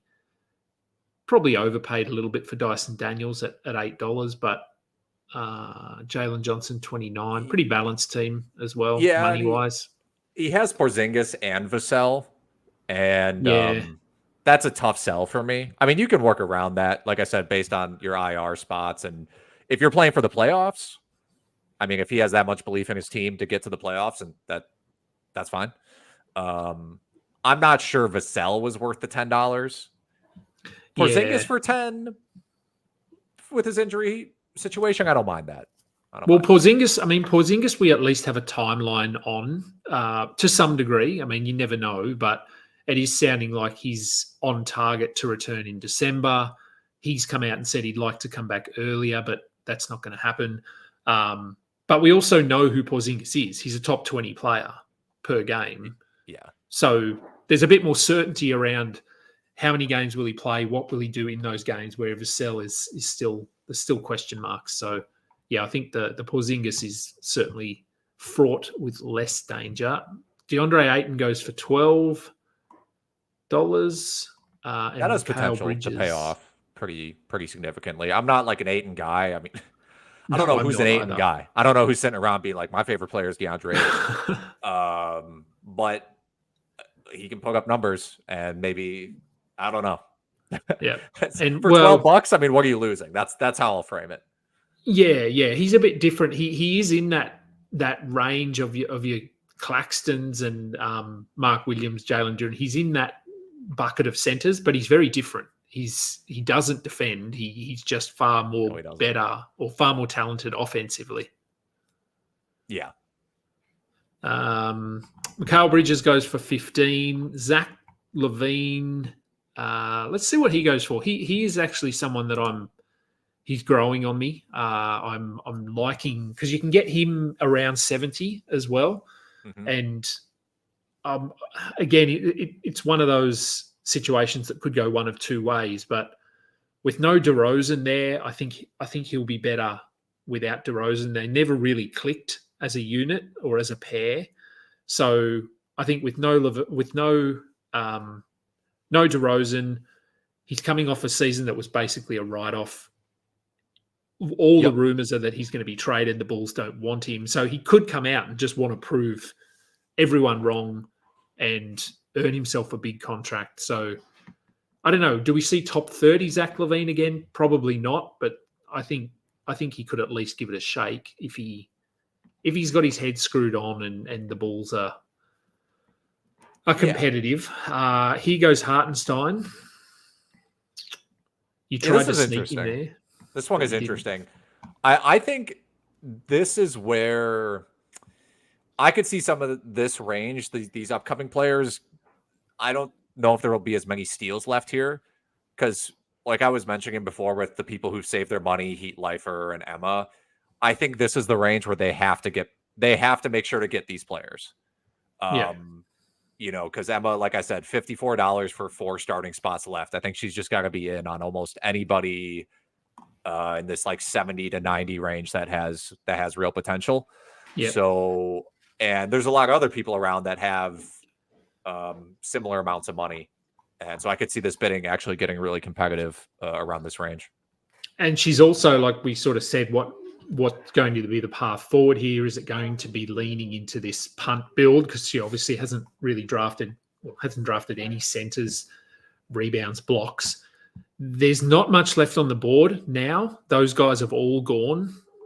It's Brooke Lopez is probably really the only. Walker Kessler's sitting there as well. But you at this just got point, Simons at $8. She did, yeah. So, I mean, fits what she's doing really well. Points, threes, assists, guard stats. So this could just be a punt blocks, punt rebounds, punt field goal percent team. She might just be going a multi-category punt, which I'm certainly a fan of because I do it all the time. But I often don't see other people doing it. So it'll be interesting to see who she targets with the remaining 7 picks. It looks like Anunoby's going to go for significantly more money than Anthony Simons. Do you agree with that? Because I'm like completely the opposite on that. No, I'd have it the other way around. I know. I guess people are turned off if you had Simons last year. He burned you in a big way because I think he injured his hand in the first or the second game of the year. Yeah. And then, I mean, he was there down the stretch, but Portland were just so bad that you sort of ignored them a little bit. So I think there's probably a bit of bias towards Anunoby in that way. But in saying that, I mean, Anunoby was injured for a significant portion of last year with that elbow injury. So, yeah, it's hurt every year. and I'd certainly I'd pay more to get Simons, but maybe that is people just valuing those steals because we saw Herb Jones, we saw Caruso go for a similar price, that $14 range. So, and that's really all Anunoby's going to do is get you steals this year. Anyway. He's the 4th or 5th option on offense for them now. Like, it's not like it was in Toronto at all. No.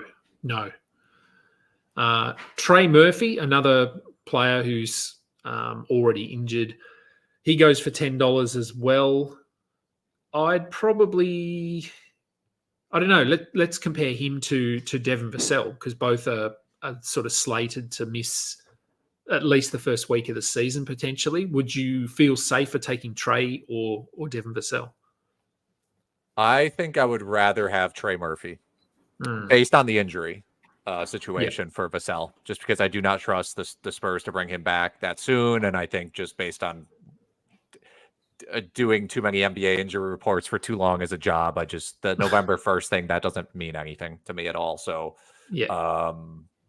I'm not even that high on Trey Murphy, relatively speaking, because I do think there is still a decent. He is being blocked, I think, from reaching his potential with the rest of the roster there. Guys playing his position, high usage guys, and but if I had to pick between the two, given the Vassell situation, I would go Trey Murphy. Yeah, and I think you talked about this. Maybe it was on that Friday show as well, Thursday show, whatever. The one with no, it was Friday.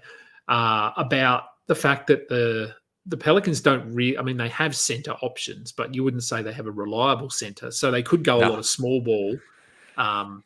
With potentially Trey Murphy playing some center, and he is tall. He's 6'10", 6'11", so he's bigger than you think. And Zion can obviously go in there and play some center as well. So obviously we're looking for that Ingram trade to open up Trey Murphy completely, but there is still, I think, a role for him the ability for him to play 30 minutes even with Brandon Ingram there. Fingers crossed. The injury isn't anything too serious. You just finally got a player. I did. So let me just jump back up quickly. So Murphy went for $10. RJ Barrett went for $8. Brooke Lopez goes for $4. That would have been a really good bid for Emma to get in on to just try and fill your center spot. Lopez for $4. I'm not a Lopez guy, but for $4, that's almost a no-brainer. I probably should have done that, to be honest. Yeah, look, maybe, but at least you've got Wemby, you've got Siakam, who's center eligible as well. She has no one who's center eligible at the moment. You got Tyler Hero for $8. I don't know. Talk us through that. What are you high on him, or you just think for $8 you had to? I felt like for $8, I just want to make sure I got another guard eligible player, just to feel somewhat confident in my starting lineup. Now I can kind of do anything I want to an extent with my bench.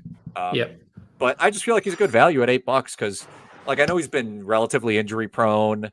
I'm not giving him like the full stamp yet of like I can't draft this guy. He's too injury prone because he's still young enough, and Jimmy Butler's injury prone, and I think they really need Tyler Hero to go out there and score 20 points for them every night. And $8 for a guy who, on a per game basis, should rank somewhere between like 65 and 45. It's hard for me to argue with that. So we've had a couple of. We're obviously getting a little bit quicker now because we're into the lower monetary values. So fewer bids. Drew Holiday went for $6. I think. I mean, he's not the player he was, but for $6, I think that's really good value for Drew Holiday. Valanciunas for $3. I would have thought Valanciunas would have actually been a pretty good fit there for Emma's team as well, as a big that doesn't hurt your free throws. Doesn't get blocks, but you're clearly not competing in blocks with the team that she has. So he would have been an interesting one. CJ McCollum goes for $8. And I know you're relatively high on CJ. Would you have preferred him or Tyler Hero for $8? I think Hero. I think Hero, yeah. I perceive Hero as having more upside. But I don't know. I'm not sure exactly what's going to happen with McCollum this year with DeJounte Murray coming in. He goes to his more natural position at shooting guard, so that could help him. Yeah. But it's like, is assists going to go down a significant amount now? And would that hurt his fantasy value? But I think that's $8 is fine for him. Yep. Jalen Green goes for $5. Jabari Smith now on the board. We've got Deadly Ringer with one player left. Anyone else? Still got a few teams. Emma's got 6. Heat Life has got 7. Acris 865 has 6. Few with 5. So still, we're still not really close to a lot of teams finishing their build yet, and we're at pick 106 now. Jabari Smith goes for $6. Yeah, I need to start finding some players I might be able to steal for $1 because I have 4 spots and $4. So anybody I nominate at this point is I can't bid. I just have to nominate and hope I get players. Yeah, and that's the thing. I mean, people only have to bid $2 to outbid you. That's the problem. I don't hate my team. I just I see the way other people approach the draft, and and maybe it is because I'm not thinking enough about Wembanyama. Like maybe I'm not valuing him enough and being really think about how much this guy is going to carry my team. And view the rest of my team in that context. But I'm curious to think just in general what other people might think about my team compared to how these teams end up of people who held out longer.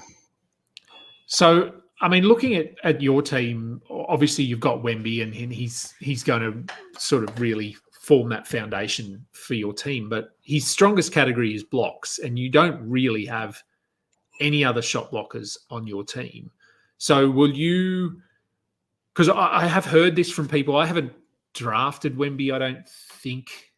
Or maybe I have in one mock or something. But it is, I think people can fall into the trap with Wemby of almost ignoring blocks for the rest of the draft and just going, yeah, I've got Wemby, I'm fine.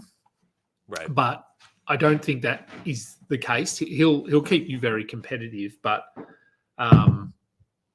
would you, are you going to look for someone, a dollar player who is purely a shot blocker just as a secondary option? I probably should, just because I certainly have enough playmakers. I don't think I need to be, and I am building the team is sort of structured around forwards, wings who can play make.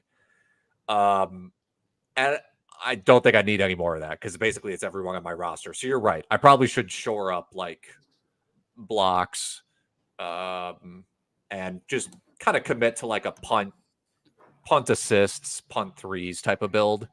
But yeah, I do. I should probably grab Walker Kessler would have been an option for me, but he's gonna get bid too high. He'll go. Yeah, I mean, I've sorted the players here by projected block numbers. So looking at guys that could get you a block a game that you might be able to get for $1. Trace Jackson Davis, maybe, but I feel too many. Someone will go $2 on him. Yeah, I think he'd go. I think these first few, Capella, if people are just way down on him, maybe he's nominated at the right time. Yeah, that's possible. Zach Edey, I think, will go for more than $1. Someone that's interesting. Who was I? I did a show with Puppy Roy the other night. We were talking about sleepers, and I mean it was for points leagues, but I don't know. Nick Richards is intriguing because Mark Williams is already injured. So right. Nick Richards, we saw last year, he can be an asset. He can put up numbers and get you 1.2 blocks. So he could be someone you could look at with a very last pick because no one will bid on him. That's true. As a dollar player, that's sort of it. Taylor Hendricks. So we saw yesterday Taylor Hendricks started for Utah with John Collins on the bench. If that sticks, if that's something, I mean, he didn't play particularly well, but right. he did do what you're sort of going to draft him for, and that is he filled every category basically. I'm pretty sure he had 5 points, 4 rebounds, 2 assists, 2 steals, and a block or something. So that's sort of what you're looking at from him, is a guy that can get you some defensive stuff, decent rebound numbers, and the offense will come and go. If he is going to start and Collins is going to go to the bench, would you draft Hendricks over John Collins? That's a good question. If Hendricks were to get more minutes, if I were to be sort of assured Hendricks would be getting more minutes than Collins, yeah. But I'm just not sure Hendricks will actually be fantasy relevant if he gets 22 minutes a game. I think he needs the full complement of minutes to really be worth guaranteed having on your roster. I was watching that game and hoping to see a little bit more from Hendricks. Yeah. But part of the problem is Utah, for as they're not very good. They're going to be one of the worst teams in the NBA. Yeah. They are pretty set when it comes to like their guys who are going to handle the ball and shoot. Like they have a ton of guards. Markkanen's out there doing his thing. So, the opportunity for Hendricks to get out there and get a lot of touches and sort of explore the studio space is not really a lot of opportunity for him. So I think he'd really have to be like a deadly 3-point shooter, or at least, out there hitting threes and providing a lot on defense. And I don't have like 100% faith that that's coming this year. Yeah. All fair enough.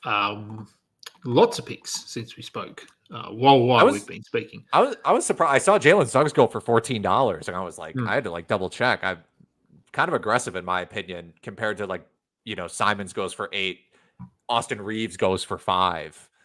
I feel like Suggs has been going high in all these drafts. Let me just check. Oh no, he only went for 6. I don't know why I thought he went for more. $6 is better. I mean, I like Suggs, but yes, when you compare it to like your Anthony Simons and those guys. So we what do we have? Jalen Green, Jabari Smith went for $6. Josh Hart for $4. I think that's a nice get given he's going to start. Probably start for New York now. Naz Reid goes for $4. Keegan Murray for 11, Walker Kessler for 4. That's a good price for Walker Kessler because he started yesterday as well. Austin Reeves for 5, Jalen Suggs for 14, Amen Thompson for 4, D'Angelo Russell for 9, Clint Capella. I tried. You tried. He went for $2. So as we said, they only need to bid you up $1. $9 for D'Angelo. I like that. I think he could be top 70 this year. Amen Thompson, I'm really high on him. So to get him for $4, I think Emma did really well. Emma must just not be drafting a center because she still has no center eligible players with only 3 left. So, I mean, she's going to have to get 1. I don't know. Yeah. I'm trying to think of who will be on the board for her that would be center eligible. Draymond? Maybe. Nurkic, maybe. Yeah. Horford as a late option. Yeah. But it's thin. I mean, it's running thin. It is very thin. Suggs for 14, Reeves. I like that Kessler, as I said, for $4. Chris Paul goes for $5. And Ivica Zubac is sitting at $9. Zubac is usually always undervalued by a couple of bucks because he's just very boring. And he goes for 9. But I do wonder this year, like if that situation sort of comes to fruition where it's Kawhi plays like half the games or something, and it's sort of the Harden show. I mean, if Zubac ends up being like Harden's main pick and roll guy, or he needs to do some more, because like Zubac can operate in the post. You can give the ball to him in the post, and he can hit a hook. I do wonder if he's going to get a little, like maybe I wouldn't be shocked at a career high usage rate for Zubac is what I'm saying. I'm not going to sit here and be like, if it's a Zubac breakout year incoming, like must draft player, but no, I think he could have a pretty strong year actually. He could. And I mean, if like you said with Okongwu and was it Okongwu? There was someone else we were talking about who doesn't shoot threes but should shoot threes or shot threes towards the end of last year. I can't remember who we were talking about, but Zubac is a good free throw shooter as well. So, but he doesn't really operate outside of the key, but it would be, I don't know, it'd be intriguing if the Clippers just fell out of the playoff picture, whether they could somehow look at adding even if it's a reliable mid-range shot or a 3-point shot for Zubac. I think that would be interesting to see because he does have a good stroke. Now you got me looking at like Ivica Zubac mid-range numbers. This is inevitably where all basketball conversations lead. I feel like he can score from the mid-range, but he just doesn't do it a lot. But I could be wrong. Yeah. I mean, I don't watch a ton of Clippers games. Well, while you're looking there, anyway, we'll go. So Jakob Poeltl went for $3. I think, $3. Scoot Henderson goes for $4. Derek Lively goes for $3. We've got two teams that are done. Max Rebo Jurassic and Deadly Ringer are both done. Then we've got 3, 3, 4, 4, 4, 5, 6, 3, 3, 3. So we're still a little bit away from people finishing, but we are also picking up the speed a lot because we're only getting 2 or 3 bids per player now. Yeah. I could probably even increase the bid time. Let's go to 10.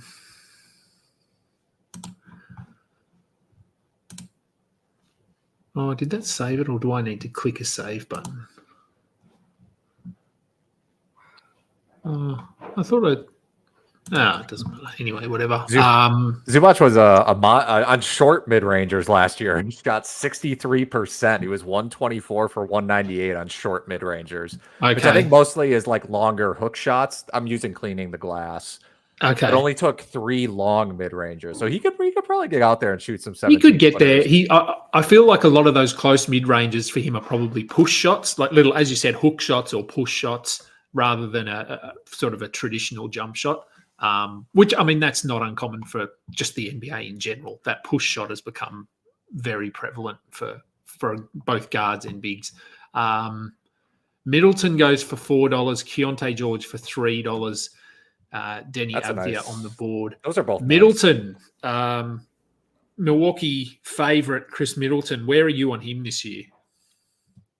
I think I'm honestly I think I'm in the same place as everybody else, but I just view his upside as like higher. I just think I'm willing to accept because in ADP terms, he's going anywhere from like 90 to 110, generally speaking. And he may start the season slowly, and the ankle surgeries are a concern and the injuries have been a concern. But if you can get 60 games out of him and he can average 17 points, 4.5 rebounds, 4.5 assists, and shoot efficiently, which I think is absolutely on the table for him, then you're pretty much getting value if you're picking him to be one of your best bench players in fantasy. Yeah, and there's nothing to lose. I mean, as we said, once you get beyond pick 100, you're just picking purely for upside, and if you have to drop him, you drop him, but it doesn't matter at that point. Denny Avdia goes for $2. Michael Porter Jr. goes for $5. Here is, let's see. You got him. I did. Wow. I'm surprised, actually. So Trace Jackson Davis for $1. I'm surprised no one bid you up there to $2 because I'm pretty high on him this year. And he qualifies at forward, actually, which I didn't even realize as I was nominating him. But yeah, there are some questions about Golden State's rotation, which I think are 100% fair questions to ask. I think Draymond's going to start at center, and they're also going to start Kuminga. I don't think you can bring Kuminga off the bench. Maybe you bring him off the bench and play him 30 minutes. I wouldn't do that. But, one thing they have is a lot of guards, but their front court's pretty shallow, and depending on how willing they are to play Jackson Davis and Draymond and Kuminga all on the court at the same time will determine if this hits or not. But he showed enough to me last year to where I think he should be getting minutes in the mid to upper 20s. And if that's the case, he'll be catching lobs. He's a good athlete. He'll be blocking shots. I don't mind him for $1 at all. No, I think that's great, and there's your secondary shot blocker as well that we were talking about to sort of shore up that category along with Wemby. You've got and obviously he doesn't have that upside of a Wemby, but if he plays 27, 26 minutes a night, he could be 1.5 blocks. So I think that's really good value. Bogdan Bogdanovic goes for $9. Yusuf Nurkic goes for $3. Gee, Emma bid $2 and wouldn't go to $4 to get him. That's on Nurkic. Oh, yeah, I don't know who she's. She nominated Draymond though, so she. As I was saying, she has. Okay, so guy. Maybe let's see if she goes because she can go to $11. Does she have the most money in the room? No, she doesn't. Missoula, Walton No. Missoula has $24 and Yeah. 2 spots left. So 2 spots left. Yeah. he's gotta get aggressive here. Yeah. He's in on this one as well. $7 for Draymond. Emma stopped at 5. If I were him, I would just throw my weight around to get Colin Sexton. Is he still there? Oh, yeah, he's there. Yeah, Sexton. Yeah, so he's probably, I mean, if we're talking best player available at the moment, it's probably Sexton. Maybe Rozier. I think maybe Rozier. Yeah. How do you feel about Rozier this year? Because I feel like there is potential for him to play pretty well, but I also feel like maybe it's just a completely new phase of his career, and he's not going to be asked to do that much anymore. Yeah, I don't know. He's an interesting one. I think I put him as a.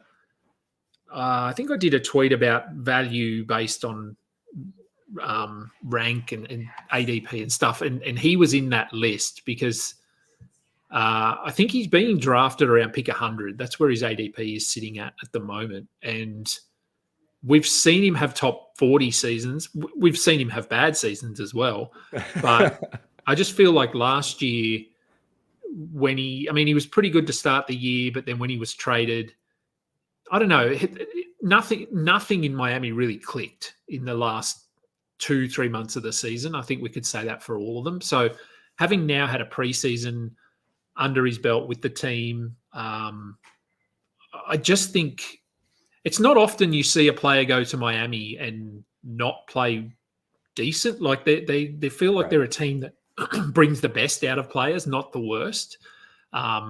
So based on that, I think Rozier this season could be, definitely like 2 or 3 rounds of value if you get him at 100. And so to get him, what was he? Was he not? What did he? He actually just. Oh no, he hasn't been nominated yet. Sorry, we were talking about him because he's on the board. So yes, I would have him certainly as higher than like a $2 or a $3 player, but that's probably what he's going to go for. Yeah, those are the kind of like boring vets that I definitely like to take a chance on, whether it be in auction or snake. Like if if I'm getting Middleton in the late 90s and then I follow that with Terry Rozier or vice versa, it's like there's going to be some weeks where these guys pick up top 50 numbers probably. Is that going to be across the whole year? No. But they've proven they've been able to do it before when they get extra usage and the opportunity is there for them. Well, and he goes. So Emma got Terry Rozier for $4, which that's good value. He's still not a center, but it's good value. Pajemski went for $5. Wendell Carter went for $1. Draymond Green went for 10. So Wilson Missoula, as you said, he had 20, whatever it was, $24. So Nurkic for $3. Nurkic for $3 is great value as well, I think. Mm-hmm. Here is Hendricks. So I want to say in previous drafts, he's been like $1 player, maybe. Oh, Missoula just grabbed him. I think he just fired off the rest of his money to get him. I think he would just walk away from this. Yeah. Which happens a lot at the end of draft. He's been $1 player before this, and he goes for $8 here. But, I mean, there was a bit of bidding, so it wasn't just one guy sort of going, here's all my money. So I think people are probably slightly up on him after we saw him start yesterday. We've got 3 teams full now. What are we at? Pick 132, and we're going to 144. So probably another 10 minutes. Yeah. I think the thing about Hendricks, and like there are players who, like, we just know that how their play style just translates incredibly well to fantasy. And so it's like all they need is the minutes. It's like him, even Jarris Walker in Indiana, who's getting literally 0 buzz, even though he was like the 8th pick last year. It's similar to me. It's like these guys, they can put up strong defensive numbers and they have the upside to shoot threes. It's like we know that these kinds of guys just need the minutes. And they're sort of like the one injury away guys, which are at the end of your drafts. Yeah, those are the right type of guys to take a flyer on. Let me see if I can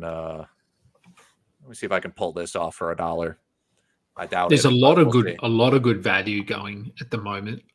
Dan Gafford for $2. I mean, whether he starts or not, he's only got to play 22, 23 minutes to be a top 100 player. So Gafford for $2. You got Zach Edey for $1, which is that's incredible as well. Yep. Surprised So I didn't get bid up on that. in 2 picks, you've basically probably gone from being near the top of the blocks category, probably not first, but now you'd have to be in discussion for first with Zach Edey, Trace Jackson-Davis, and Wembanyama. That's very easy to... Even guys like Jaylen Brown, Kuminga, and Brandon Miller can block some shots. They're long, they're athletic. So I'll get some like a little bit of out of position blocks. But you're right. I have a little more freedom now to take upside shots on just whoever I think can be a great fantasy producer, sort of regardless of my build now. All right, so here goes Sexton. But yeah, I mean, still like because there's going to be a lot of $1 and $2 players left, and there's still I still like what's left on the board. Like a few names. It's obviously. What about? I don't know if he's going to get nominated. Ben Simmons. For $1? Yeah, sure. Are you okay? Yeah. Okay, for $1. Yeah. Yep. I not to be too broad, but it's like this is sort of the equivalent of like the last pick in your draft. So it's like, are you? Yeah. Would I take Ben Simmons with the last pick in my draft? Absolutely. I mean, no question about that. Any because I mean we see this every year from Simmons. He's healthy. He's hitting threes. Are you like? Is your opinion different this year to other years at all, or it just same old story? I mean, kind of the same old story. Like I feel like I'm not drinking the Kool-Aid, but I also feel like I don't think he's going to hit threes, and I don't even necessarily trust him to stay healthy. But if you're asking me, like, is there a guy at pick, the final pick in your draft who maybe he can play 28, 29, 30 minutes a game and put up, 8 points, 8 rebounds, 8 assists? I only need to get, a good month out of him, and then he can get hurt, and then I can drop him and pick up someone else. Like, because there's who, if you don't draft him or he goes undrafted, what are the chances that he's like the most popular waiver wire pickup after the first week if he plays well? It's like pretty high. Yeah, and that's why I'm taking him, because you'll get a pretty good idea within a week of injuries. Obviously, you can't predict, but we'll get a good idea of his role, his health, his mindset, all of that stuff. We'll know within 2 or 3 games, and we know that if that's all clicking and he's got his confidence back and they've sort of entrusted him with running the offense, that he can be a top 60 player with only scoring 11 or 12 points a game. So I'd much rather be the person taking him with my last pick and then dropping him than not drafting him and wishing that I had of and being too slow to the waiver wire to get him. 100%. So Colin Sexton went for $9. Kelly Olynyk. Well, there you go. Emma filled out her center spot with Kelly Olynyk for $1. Jeremy Sohan for $3. Cam Johnson for $2. John Collins for $3. So we've got 5 teams done, and yeah, we're pretty close now. You've got you've got two left. Any players you've got your eye on specifically? Yeah, I have a queue. I'd actually have a queue. Wow. All right. Yeah, they're all guards actually. There are just so many upside guards available late in drafts. I'll say that. How is Tyus Jones still there? That's a good question. I'm not sure. I don't think I'm going to get away with this, but I have no other choice. So my queue is Jagan Ivey, who I just nominated. I think you'll get him for $1. Malik Monk, Dennis Schroeder, Ben Simmons, Malcolm Brogdon. That's my queue. I did get him. You did get him. Yeah, people aren't very high on Ivy. So Tyus Jones isn't in your queue. Is that just because you don't think you'll get him, or you're not that high on him? I'm like I really like Tyus Jones, and the fact that he's starting is great. Like that gives him way more potential than he had previously. But again, surrounded by so many high usage players, his upside is fairly capped. But I don't know. Could he be the 75th player in fantasy? Absolutely. And do you trust Kevin Durant and Bradley Beal to stay healthy? Maybe not. And then suddenly he's like running the offense next to Devin Booker as much as Tyus Jones can like really run an offense. Yeah. Right. Yeah. But their depth, I mean, as has been the case for the last couple of years, their depth is not great. So they lose those couple of those guys that you said, and then you've got Royce O'Neal and is what's his name still on their team? Kogi. Yeah, I think he is. He's still there, isn't he? Yeah, like you've got them coming in to replace Kevin Durant and Bradley Beal, and so it's Tyus shifts up in terms of responsibility pretty significantly. So Tyus Jones went for $5. No surprise there that he wasn't one of the $1 or $2 players. Noah Clowney, though, he goes for $1. Gary Trent, who I think is a sneaky late round pick this year. I know he's in Milwaukee, but what he does is exactly what they need him to do. Like they need him to be the best version of Gary Trent and don't step outside that lane. Hit threes, play defense. That's it. Yeah, and if you're someone who just doesn't believe Middleton is going to stay healthy, then that should naturally lead you to someone like Trent. Yeah. And if you also don't believe that Damian Lillard is a great health bet, that could lead you. Now, in a standard league, do not draft DeLon Wright. Okay, in a deep league, DeLon Wright is an option. If you're in a 16-team league with your last pick, or if you're in like a really deep keeper league or a best ball league or something where you're drafting 300 players.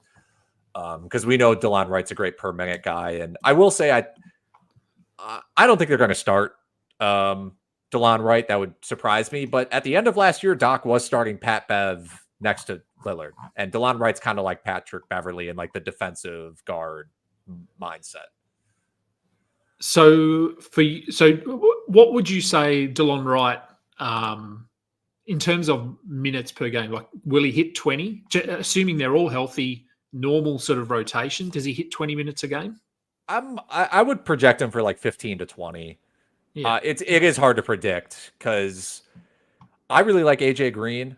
For the Bucks, I think seeing him in person, I came away saw a person a couple times going to Bucks games, came away thinking that he was a better player than like comes off on TV or comes off in the stats. Yeah. But it's like, how much are they going to play him versus Wright? It may be situational, game by game, right? It's like, hey, we're getting torched by Tyrese Halliburton. Like, there's no point in putting AJ Green in. Like, get DeLon Wright in there and just bother Halliburton. Yep. So it could be situational. So we've had a few $1 guys, $2 guys. Gary Trent went for $2. Malik Monk went for $1. Jeremy Grant went for $2. Malcolm Brogdon. So you finished off your roster with good old Malcolm Brogdon for $1, Aaron Gordon for $1, Wiggins for $1. So you're done. So I mean, there's still a few picks left, and I'm not going to keep you too much longer. But do you want to run through your team quickly and just give us a bit of an overview? Yeah. So the roster as it stands: Jaylen Brown, DeMar DeRozan, Jonathan Kuminga, Pascal Siakam, Victor Wembanyama, Brandon Miller, Franz Wagner, Tyler Hero, and then my theoretical bench: Trace Jackson Davis, Zach Edey, Jagan Ivey, Malcolm Brogdon. We started things off with Kuminga and Siakam, and that kind of put me into like a forward, playmaking forward targeted build, sort of punting assists. And, everything was going to plan, and then I ended up with Wembanyama because I thought it'd be fun, and I thought he was being undervalued. And, I like my team for sure. I think I got some good value, and I don't think I overpaid for anybody necessarily. But I do think my team comes down just to how impactful Wembanyama is really going to be in fantasy this year for $73 that I got him at. Yeah, it was sort of a good example. I mean, I know you didn't necessarily mean to do it, but it was a good example of adjusting strategy on the fly as well, because as I said, when you took Wemby, only a minute or two before that, you had said, I'm going to look at $30 per player for the rest of the draft or for my next few picks. And then you went and spent 73 on Wemby. So you then obviously had to adjust with how early you started going for those $1 and $2 players. But still walked away with a good team, and Wemby is the impact he's having on fantasy is very, it's tangible. Like you can see it happening across all formats and that sort of thing. So, but I liked you getting Trace Jackson-Davis and Zach Edey for $1 each late. And I think my takeaway from all of the auction drafts I've seen is that there's value late. Like if you don't be afraid to overbid or get your guys early and leave yourself like $12 for your last 5 picks or something like that, because you can fill your roster pretty well.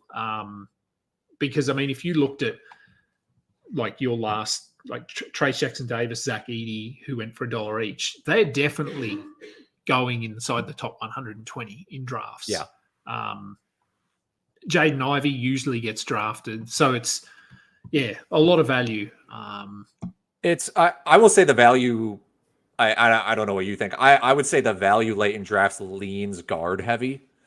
Yeah. So I would, if you draft a bunch of guards really early, you might have a little more trouble finding quote unquote value late or like upside late.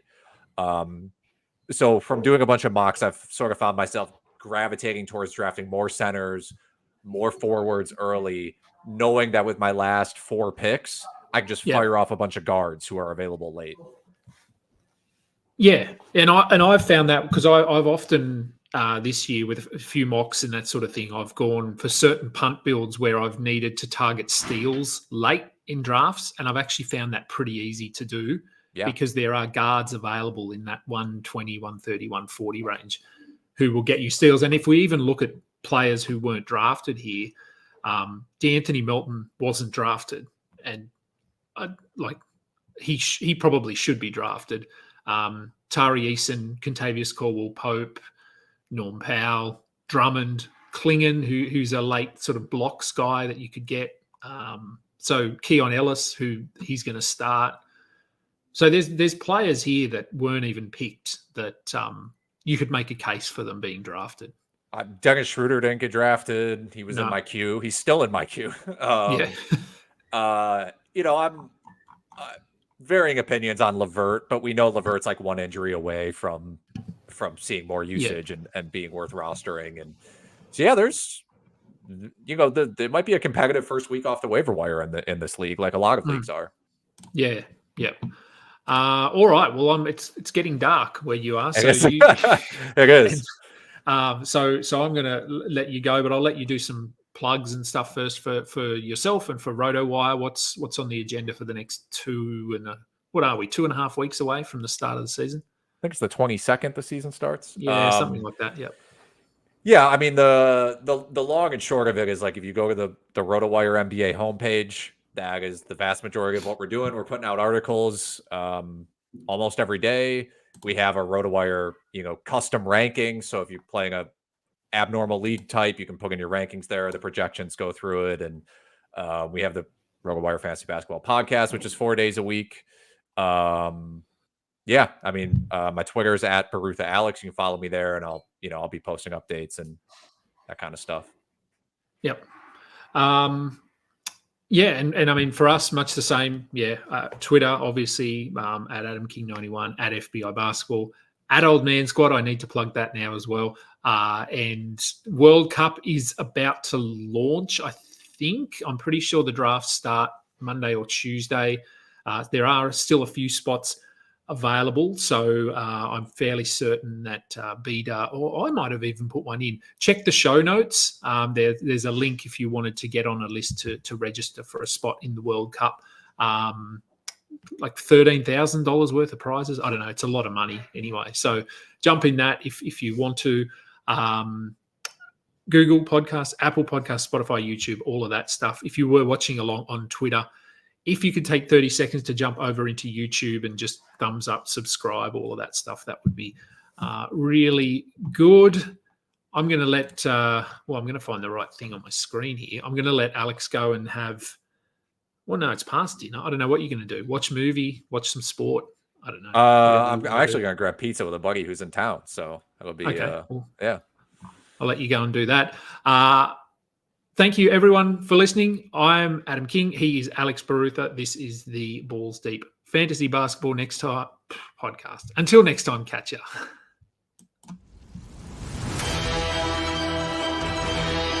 You just listened to another episode from the Fantasy Basketball International Podcast Network. Thanks for joining us. And for more information about joining our community, please check out our website at fbibasketball.com.